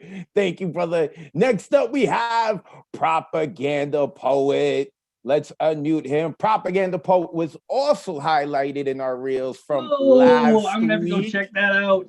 What are you doing with your people? What are you doing with your life if you're not following me on social media, man? We shot. I'm waiting on my phone to get in so I can get on the Monday and Thursday night open mic because you got to be ready to go. Yeah. You're not waiting on Saturday for it. Anyway, I'm just joking. All right, go ahead, brother. Let us know where we find you online. Then tell us who you're reading and get into it. So I love this theme. This has been an amazing night. I love all of you so much. So I'm going to do 2 poems by 2 poets about poems and poets. So the first one is by the French poet Baudelaire. One should always be drunk. That's all that matters. So you not feel time's horrible burdens that breaks your shoulders and bows you down. You must get drunk without ceasing. But what with? With wine, with poetry, or with virtue as you choose. But get drunk.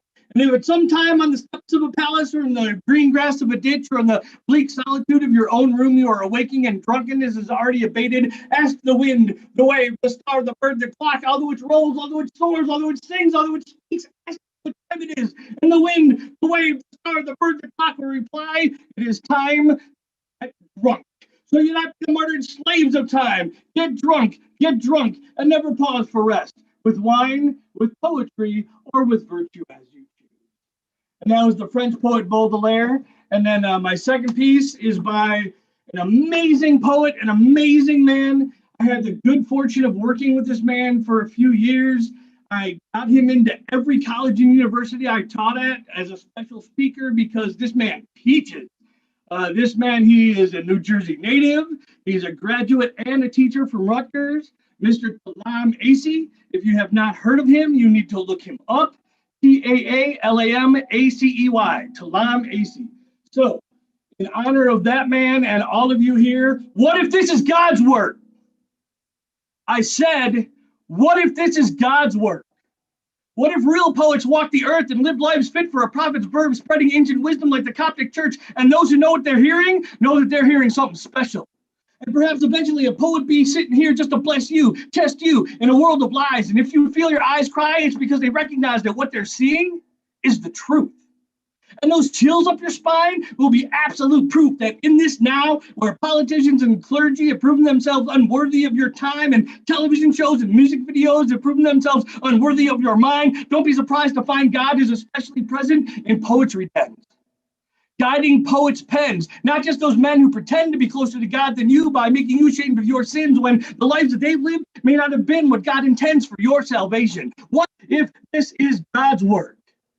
What if the Creator realizes that the creation is imperfect, but only wished for us to worship sincerely, to not be hypocrites, but to really be concerned about our fellow man, to stand up to injustices falsely perpetuated in God's name across this land? What if this is God's work? What if we poets are closer to Muhammad, Buddha, and Jesus than the preachers? Oh, y'all didn't hear me. Y'all didn't hear me. I said, what if we poets are closer to Muhammad, Buddha, and Jesus than the preachers? I mean, think about it, Nuyo. Which of us are living closer to the streets and which of us are living closer to Caesar? Which of us are living high up on the hog and which of us are the poor righteous teachers? What if this is God's work? And if so, then poetry is sacred. So we poets need to be concerned with what we step up in here this stage with. We need to be on our job, because if this is God's work, then stealing from another poet is like stealing from God. And it's not about our use of sexuality or profanity, and it's not about our use of our tools to use or odds, but it's how we use our tools for humanity. What if this is God's work? Now, I know blasphemers will have hell to pay, so I wouldn't say anything here at this new Eurekan open mic that I wouldn't be comfortable repeating on Judgment Day. What if this is God's work, y'all? Let us pray. That's from the great Talam Acey. I'll put him here in the chat. You absolutely want to check this guy out if you haven't already. Can I move this to someone else, or am I going to be stuck here now until a new host shows up? Because if this just became the Propaganda Poet Show, I'm really sorry, guys. Thank you for being on. We're experiencing some technical difficulties. If everyone can just be patient. This is Chris, typically behind the scenes. I'm not sure who was supposed to be next. If anyone knows, can put it in the chat, then we'll keep this rolling on.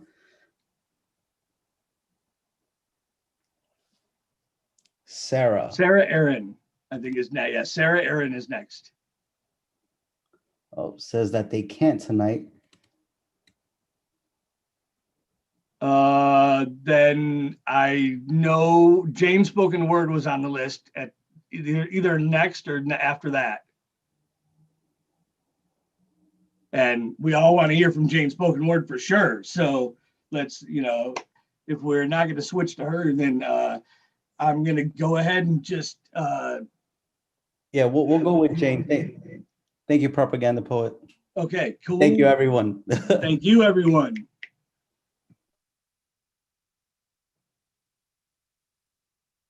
Cool, thank you. Thank you. All right, we're there. Tonight has been amazing. It's almost impossible to pick one poet. So I did pick one. It's a guy I met in Boston at the Lizard Lounge Slam. His name is Art Collins. This is not a test. We will thank Barack Obama.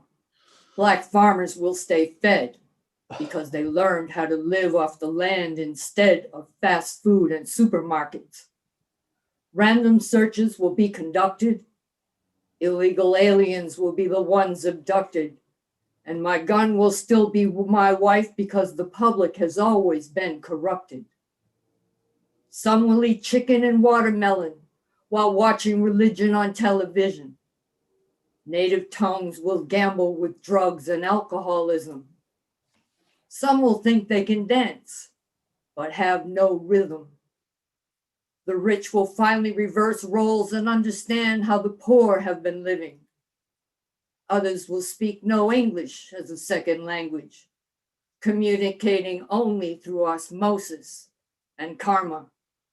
Geniuses wielding swords of intelligence will realize the chink in their brain armor. Blackouts and widespread panic will come too soon. People won't be prepared when dirty bombs go boom. There'll be chaos in the streets. Gunshots versus rocks. Thugs versus cops. Professionals versus convicts. Suburban white picket fences will face off against inner city brown bricks. Patriots of the winning team will lose home field advantage in the uncommonwealth of Massachusetts, land of the great blue hills, where big dig problems don't get solved. They just get swallowed like little jagged pills of OxyContin. Readiness exercise will take effect, like Rex 84 and the King Alfred Plan. Martial law will be enacted and the Constitution will be banned. In case of emergency, these strategies will be carried out with urgency in 8 hours or less. This is not a test. That's a piece by Art Collins, Boston poet. Unmute yourselves and get up for James. Yes, Amazing. Oh, yeah. Yes. Propaganda were dope. Both Jane and Propaganda were dope. Yes, Jane. That propaganda was dope. Yeah. Jane's spoken word. What a poem to come back to. I am sorry, Propaganda Poet, I missed your poem. I'm gonna have to go and rewatch to see what I missed because I got booted out. I don't know what happened. Shout out to Chris Lopez for quickly jumping on and getting into the mix of things. So, okay, I see. Did we skip Sarah Erin? Is Sarah not here? And don't worry, Propaganda Poet, I go watch the replays anyway. Paul Conqueso's telling me no, Sarah Erin's not here. I go watch all of the shows now because I have to do the highlight reel so I could get the best pose, put it together, you know what I'm saying? Show everyone how good looking we are. I really do it, to be honest with you. I do all the reels to piss off my exes. I want them to see how awesome the people are I'm hanging out when I'm having a good time without them. You know what I mean? That's all I did. Okay, so if Sarah Erin is not here, that means we are going to our waiting list. But before we do, we got to go to the withdrawn because he was late, man. He was late, right? Like there's no you got no excuses, all right? Zoom booted me off. That's why I wasn't here. Zoom didn't boot you off. With that being said, brother, you've seen how the night is going. Let the people know where they can follow you online. Then tell us who you're reading, and then get into it. Diane Ward is on deck. Go ahead. The withdrawn. All right, thank you. You guys can follow me at The Withdrawn on Instagram and thewithdrawn.com. And my piece is Choices: A Way for Alex by Charles Hamilton. It's a song, but his work always speaks to me as poetry. So, rebel or pacifist, better or average, never a have to, forever or past due, heaven or back at you, weapon or passiveness, paper or plastic, hater or fanatic. Bow your head and close your eyes as the hours going by. Decide if power is even on the line. The powers that be haven't cowered in the least, but my faith looks up to thee, the big she in the sky. One day it will be she and I. Until then, she cries, please decide or I'm leaving. As I decide whether leaving is a blessing or a bloom, soon it's too stressful to the groom. Bride, don't leave me. But your choice, miss. You know where my void is, and the voices can't even tell you where the voice is. And if I die tonight, where will you be? With a tear in my eye, what will you see? You don't know the sadness of a joker. You don't know the sadness of a joker. In my bedroom, reintroducing wrist to knife. Chicks on my kryptonite, spliffs on my lifted spirit. Seemed like everybody hated the work I put in. Now you waiting for the goodness I've been making. What good is it if I die? Y'all don't know when I cry, my laptop does. That's not love. I don't know if I'm a woman or man. Fans pulling my hand like you the man. They don't understand. God knows, but she deserted me purposefully. I feel my purpose is to believe, but feel worthless. I got a son, in fact, mad kids, but can't react when they asking where dad is. That's some shh. Perfect makes practice. So I hope they hear my songs and do backflips. You want to watch through my eyes, but tears are what you laugh with. Where's my bottle of aspirin? And if I die tonight, where will you be? With a tear in my eye, what will you see? You don't know the sadness of a joker. You don't know the sadness of a joker. Yo, no more crushes. I fell in love with comic books. Not a good look when reality is the focus. These know what it is, but won't give it up. Corporate foes know I know the biz, but won't fold. Normalcy is so important to me, but if you force it, it will force you into morbid dreams. How about a glimpse into my nightmares? Sky bright, yeah, right. My high is quite fearsome, gruesome. To some, I grew some. I just let the rapists take what they can lose. One, up, the world is the whisper, but I love the world is what is spiked in my plight elixir. So like the swisher, yeah, laugh at Mr. Truman. I stayed getting done dirty. I refuse grooming. So who's stupid? The song or me living it? Still I'll kill writtens. I live when I type. Kiss me goodnight. Enjoy my body of work. Boy in the body of a skirt. Thank you. And that was Choices: A Way for Alex by Charles Hamilton. Give it up for That was so dope. That was Amazing. Withdrawn, that was fire, man. Come I'm so glad you got to keep Come on, Withdrawn. That was dope.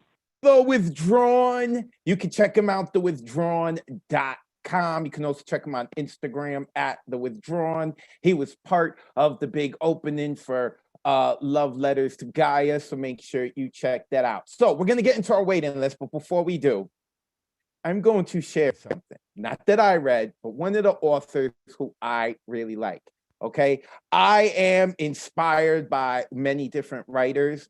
Very few times am I intimidated by them. This is a man I'm intimidated by. Unfortunately, he's no longer around, never got to meet him. And that is Harlan Ellison.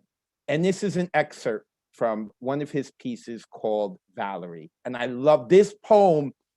This poem so speaks to me, man. Okay. In every human being, there is so large a supply of love. It's like the limbs of a starfish to some extent. If you chew off a chunk, it'll grow back. But if you chew off too much, the starfish will die. Valerie B. chewed off a chunk of love from my dwindling reserve, a reserve already nibbled on by Charlotte and Lori, Sherry and Cindy and others down through the years.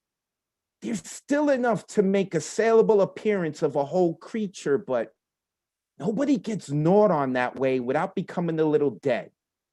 So if Cupid, that perverted little motherfucker, decides his lightning ought to strike this gnarly tree trunk again, whomever, whatever gets me is gonna get a handy second. Damaged goods, something a little dead and a little crippled. Having learned that, all I can advise is an impossible stance for you. Utter openness with reasonable caution. Don't close yourself off, but Jesus, be careful of monsters with sharp teeth. I just hope that you know what they look like when they come clinking after you. The package is so pretty that one can only urge you to remember Pandora's box. Be careful what boxes you open, troops. And that is Valerie by Harlan Ellison. He's one of my favorites, man. This dude goes in. I can go on for days with him. Look him up, Harlan Ellison. And of course, give me a follow, Advocate of Words. That's with a Z at the end, you know, for poetic license. When I am not getting booted off Zoom, I am hosting this awesome open mic, which I'm loving. And let's keep it going. Diane Ward, who's on our waiting list, we are going to get to. So Diane, let the people know where they can find you, if they can find you anywhere. And then let us know who you're reading. All right. Can you hear me? Can you hear me? I can hear okay. you. Go ahead. Okay. Thank you. Well, you can find me here, and you can find me with Ron Mark Thompson at the Bronx Art Fun Hub. And the poet that I'm reading is Pamela Mordecai. She is a Jamaican poet that now lives in Ontario. She's written quite a few books. And I know, as you know, we're all teachers. So I always go to teachers, people that write for both children and adults. And I knew that I'd be blown away by all the selections that everyone else would bring. So I thought I would pick Pamela because she has not only written for adults, but also children's books. She also wrote Subversive Sonnets. If you haven't read that, that's an interesting piece. And I'm going to read one piece. It's very short, and it's called Lament of an Arawak Child. And I hate to think of all the times that history repeats itself, but this could be any child, but this resonates with me as an Arawak child. Lament of an Arawak Child by Pamela Mordecai. Once I played with the hummingbirds and sang songs to the sea. I told my secrets to the waves, and they told theirs to me. Now there are no more hummingbirds. The sea's songs are all sad. For strange men came and took this land and plundered all we had. They made my people into slaves. They worked us to the bone. They battered us and tortured us and laughed to hear us groan. Today, we'll take a long canoe and set sail on the sea. We'll steer our journey by the stars and find a new country. Pamela Mordecai. Thank you.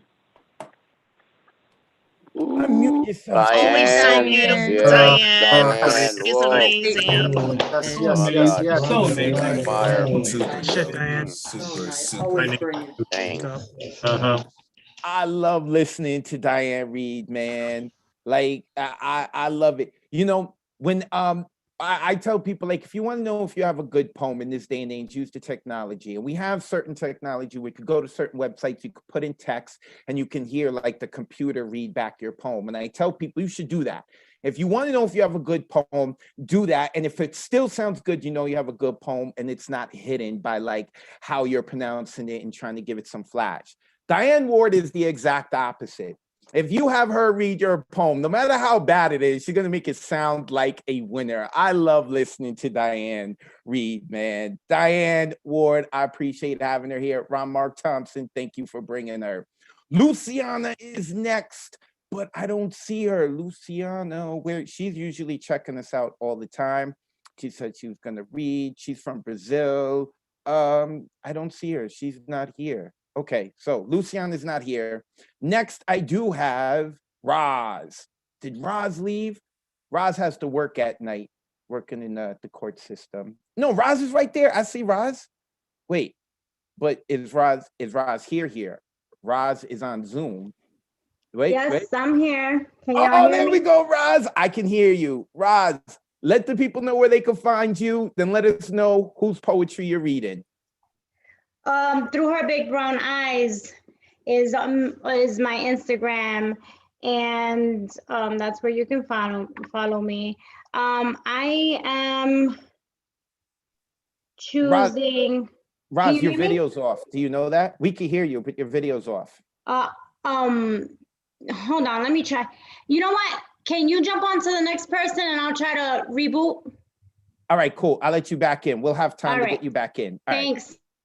Roz from the Bronx. All right, Roz, we're going to get back to you. So we're going to go to Paul Skiff. Oh, I saw Paul here earlier. Let's see if he is still here. I saw him lighting it up in the chat.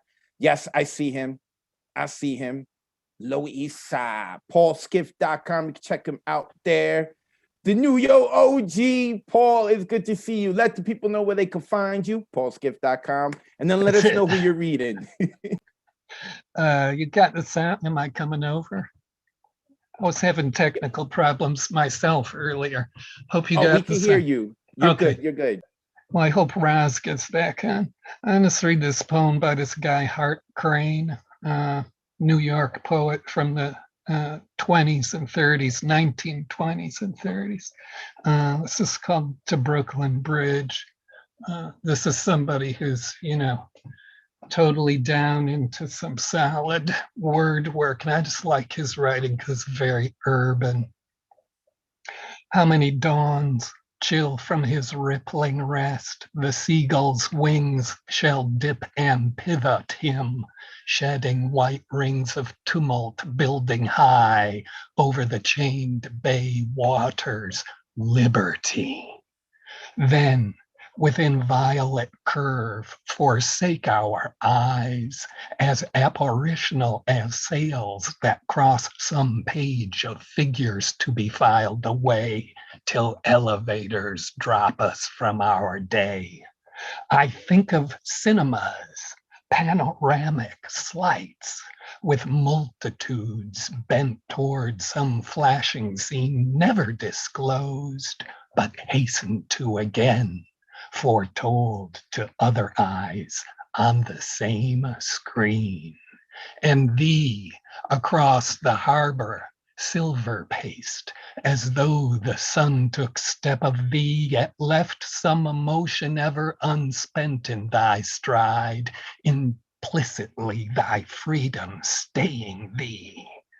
Out of some subway scuttle cell or loft, a bedlamite speeds to thy parapets, tilting there momently, shrill shirt ballooning. A jest falls from the speechless caravan. Down wall, from girder into street, noon leaks a rip tooth of the skies, acetylene. All afternoon, the cloud-flown derricks turn. Thy cables breathe the North Atlantic still. And obscure as that heaven of the Jewish, thy guerdon accolade thou dost bestow of anonymity time cannot raise. Vibrant reprieve and pardon thou dost show. O harp and altar of the fury fused, how could mere toil align thy choiring strings? Terrific threshold of the prophet's pledge, prayer of pariah, and the lover's cry. Again, the traffic lights that skin thy swift, unfractioned idiom, immaculate sigh of stars, beating thy path, condense eternity, and we have seen night lifted in thine arms. Under thy shadow by the piers I waited, only in darkness is the shadow clear. The city's fiery parcels all undone. Already snow submerges another iron year. O sleepless as the river under thee, vaulting the sea, the prairie's draining sod, unto us lowliest sometimes sweep, descend, and of the curve ship lend a myth to God. Unmute yourselves. Give it up. A great Paul read, Skiff, Skip. you are the Thank you, wizard. Paul. Wow. Yes. You are the Skip wizard is of fire. New York. Wow. Amazing. The Real wizard. talk. The Wizard of New York. The New York wizard. We went into the Skip verse with someone else's poem. Paul Skiff has just broken the space-time continuum. PaulSkiff.com. Make sure that you give him a follow. OG of the New York. And I'm loving tonight. I know I keep saying that. I sound like a broken record, but I'm loving tonight. Like all of you are making me want to abuse my power here at the Nuyorican Poets Cafe and start up another night called Advocate of Words, but where all of you have to read one of my poems. I love hearing you guys read everyone else's poems. It's great. Okay, Roz, I tried to unmute Roz. Yep, can you hear me? Oh, there we go. There we go, Roz. Great. Okay, Roz, once again, let the people know they can find you. Tell us who you're reading, and then go ahead. Through Her Big Brown Eyes on Instagram and throughherbigbrowneyes.com on my website. My poet of the day is Maya Mayer, and the piece is called Perfect. This was inspirational for me and allowed me to write about things that a lot of people don't speak about. It goes like this. Is there something wrong with you? A loose screw or two that ruined your ability to function? Why are you always so tired?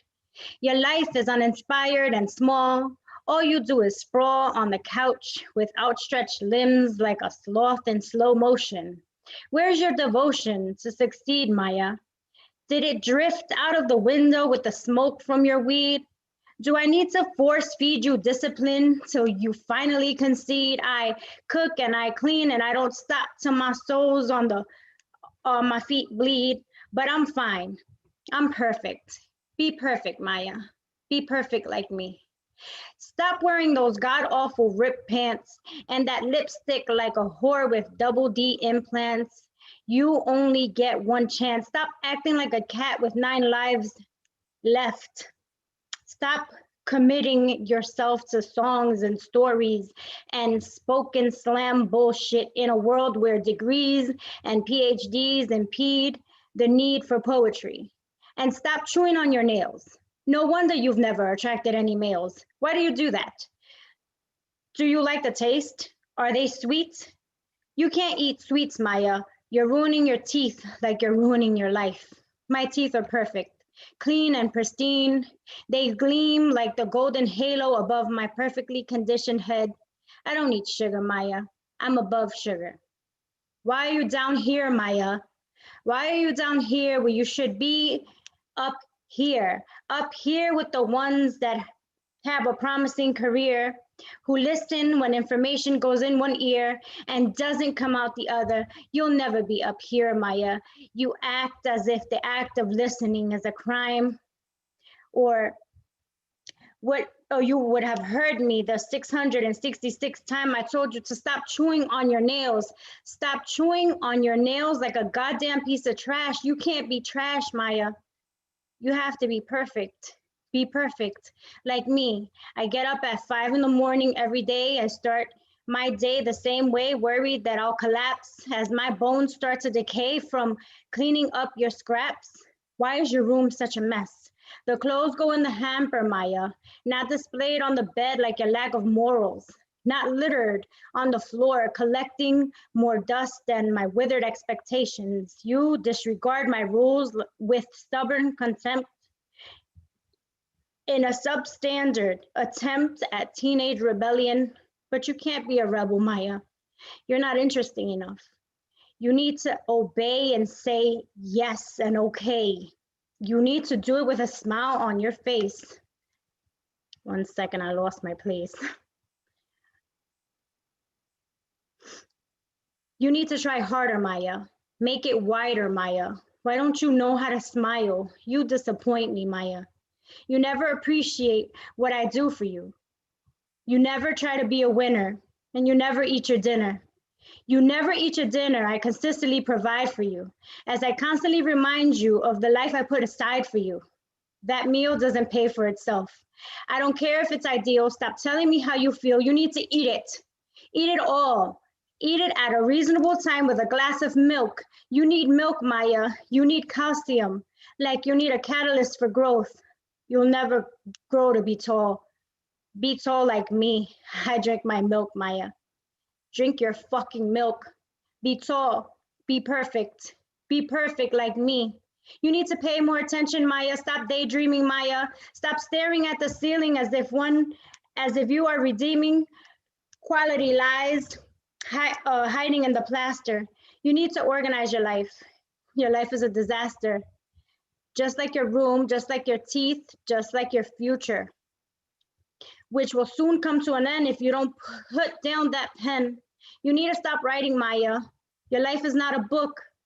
Don't give me that look, Maya. I'm just trying to help you. I'm trying to love you. I'm just trying to love you.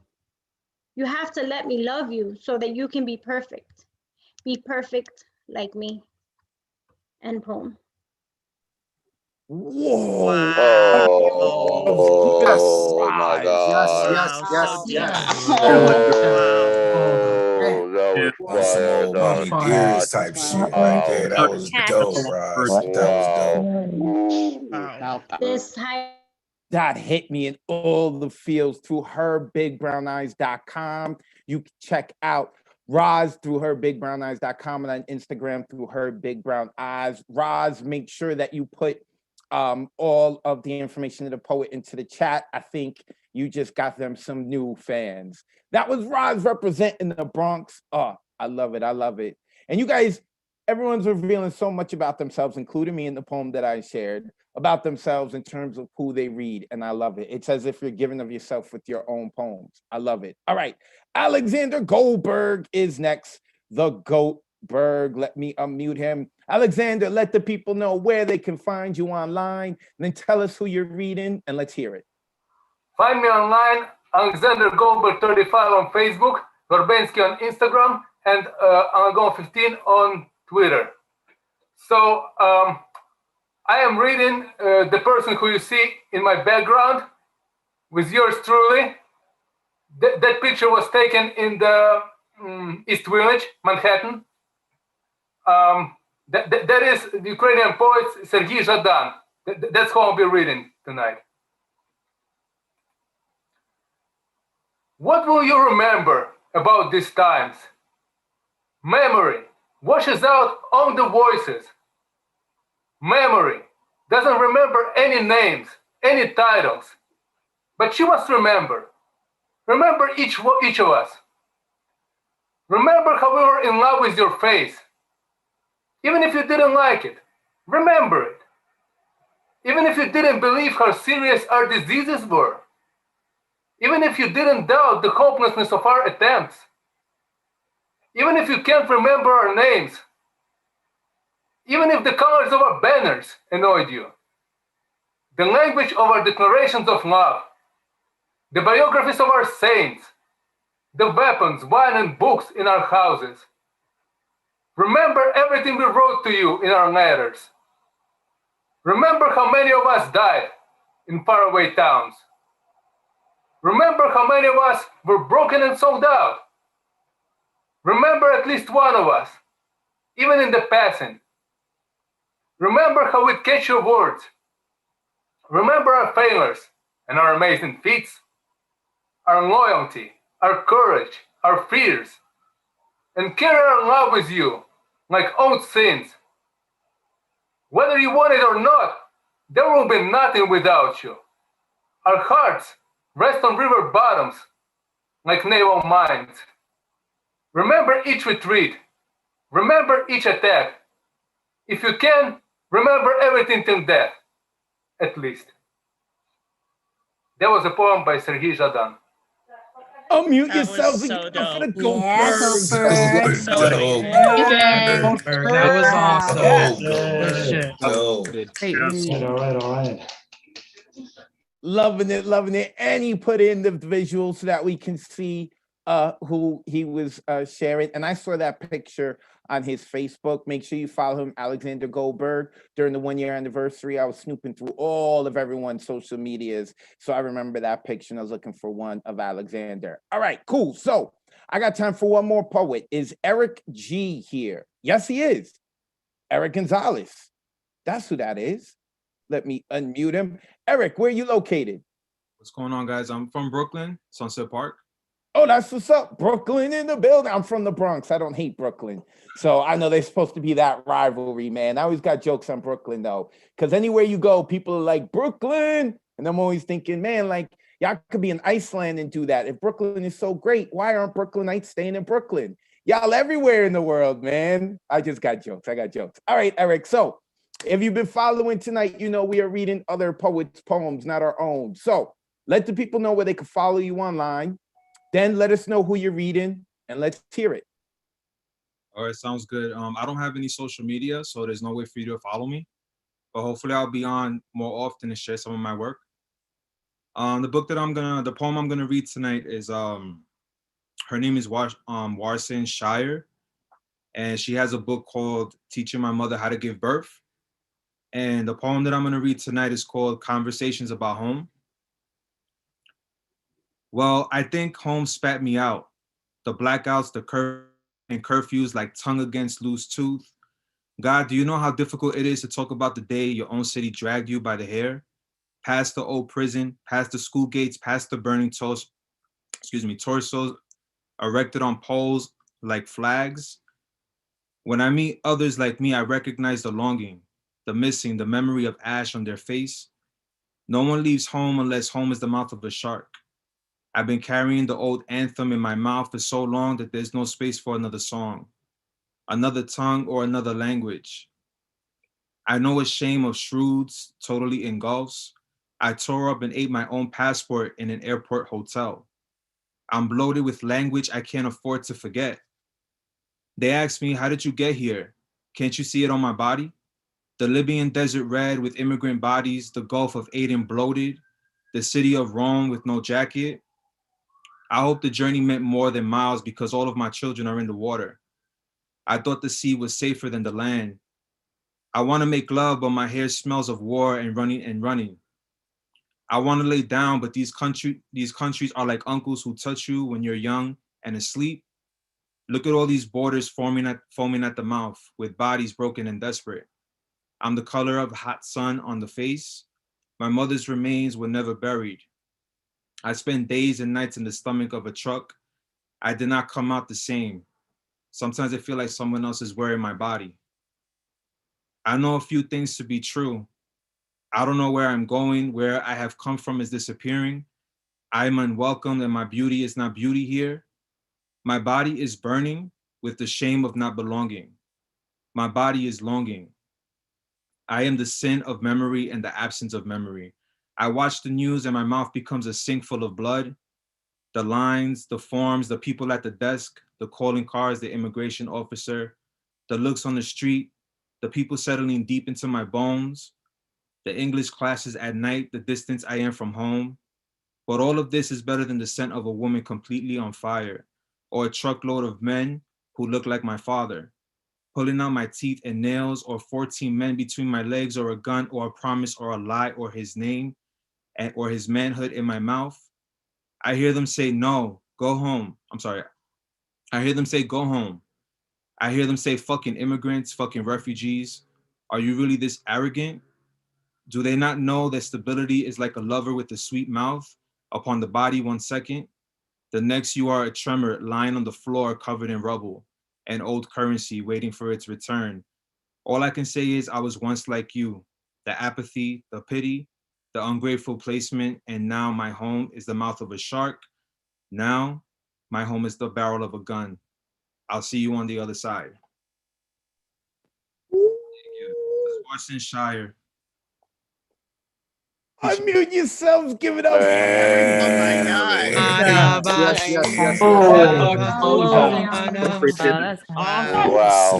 That was Please come deep. back, Eric. That was come back. fire. Come back straight. What a way to close it out. And if you heard Eric, the people were screaming one of us, that means they like you and they want you to come back. So Eric, I don't know if you have plans for your Monday nights, but you no longer, because you have to come here. Eric Gonzalez representing Brooklyn, even though his picture in the background was from Queens. I know that area, Eric. I got you, Eric Gonzalez. Pleasure having you, man. So we are doing this again next Monday. The theme is going to be laughter. Now, continuing on with the theme, we're going to close out the night right. Continuing on with the theme, because usually I finish out with my poem and I share my poem, Good Night, Sweet Poet. But because we are having poets read other poets' poems, that is what we're going to do. So without further ado, closing us out tonight is the Queen, Thunderlung. Good night, sweet poet. Thank you for sharing what someone else has written. Good night, sweet poet. Thank you for taking the time to listen. Good night, sweet poet.